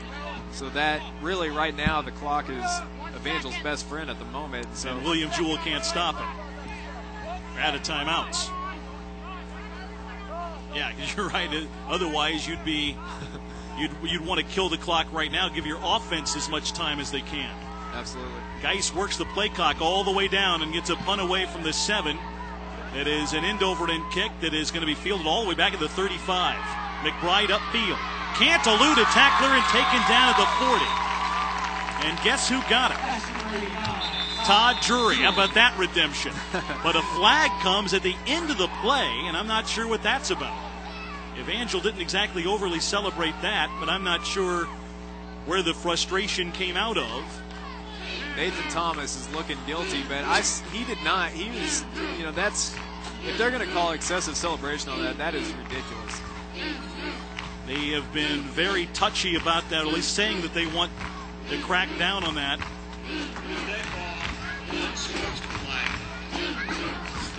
Wow. Boy. Well, they say they want to cut down on the celebration stuff, and it cost William Jewell a week ago. It got an extra point blocked at a critical point in their game last week. Heard them mentioning that throughout college football, which, there's much taunting that goes on as you see. You'd like to try to clean that up. I'm not sure about getting excited about a positive play as being something that warrants a 15-yard penalty for anybody. It's different if they're up in the other guy's face, but, they were just celebrating together. Yeah, that wasn't you'd like to see taunting cleared up, not necessarily playing with emotion and getting excited about something, as the Cardinals get a pass play completed for a pickup of 6 yards to the Evangel 39, and they're in a hurry-up, no-huddle mode. Now 2nd down and 4. From the Evangel 40. Whitman dumps a pass off, complete to the 35, and another open field tackle made as they get close to a first down and may have it at around the 33-yard line. It is going to be a first. Evangel just trying to keep everything in front of them right now. They just don't want to give up a big play down the field. So you're going to see some completed passes and maybe some chunks of yard picked up. But once again, time is Evangel's best friend at the moment. 33 seconds to go. Evangel ahead by 12. Whitman back to throw. We got to think end zone at least once in this sequence. Throws that one away. Overthrown in the near sideline. That'll stop the clock with 25 seconds left. Good crowd on hand tonight. Some of them are going to try to beat each other out of the parking lot early, I guess, because a handful are starting to file out. Well, you'd think at least in this sequence once or twice they're going to try to take a shot at the end zone. You don't have a whole lot more time to mess with. You can get a touchdown fast, and you still have time maybe for an onside kick. Yeah, they have to go for the end zone. I mean, they can't methodically drive down the field at this point, so they're going to need to do that, especially with no timeouts left. 25 seconds to go. Whitman back to pass. Fires over the middle, and it is caught at the 20 for the first down. That'll move the chains up. It'll stop the clock with 19 seconds left as the Cardinals get to the Evangel 20-yard line. Still trailing 24-12. Shotgun again as the clock starts moving. Whitman back to pass. Fires it far side, and a big hit put on, but the catch still made at the 11. That'll stop the clock again for the first down. Now 10 seconds to go. And 1st and 10, William Jewell at the Evangel 11-yard line. Really better there that John Hunt let him catch it. Not that he let him, but really just better that he caught it and they were able to just pull him down right when he caught it. So let the time run out here, probably on this play. A little more than 10 seconds to go. Whitman back to pass. Coming near side, a lot of time running off. He'll throw on the run to the end zone, and it's incomplete. Wide of his target. The clock runs out, but they had a 2 or 3 seconds let tick away. But that may be it anyway. William Jewell kind of like holding their hands up like going to reset and re-put another second or two on there. Evangel thinks they've won it. We'll wait and see exactly what the officials are going to do if they're going to put more time up. But it doesn't matter anyway because there's only going to be 1 or 2 seconds on that clock, and they're down 12. You don't have any time to rally now. Please put 2 seconds back on the clock. They're going to play 2 more seconds. So William Jewell have 1 more play. So somebody's going to try to get some stats here. That's all it'll be good for because you don't have a 12-point play in the book. And Evangel is going to be 1-0, and the William Jewell Cardinals 0-2 and 0-1 in conference play. Coming up after the game, the Assemblies of God Credit Union post-game show. We'll visit with head coach Scott Metcalf. Preview the action next week for Evangel. Final play, Whitman back to throw, fires it near side of the end zone, and it's incomplete. Overthrew his target by a handful near side. Good coverage anyway, and the ball game is over. Evangel wins it on their opening game of 2008. Your final, the Evangel Crusaders 24, William Jewell 12. Back with the Assemblies of God Credit Union post-game show in a moment.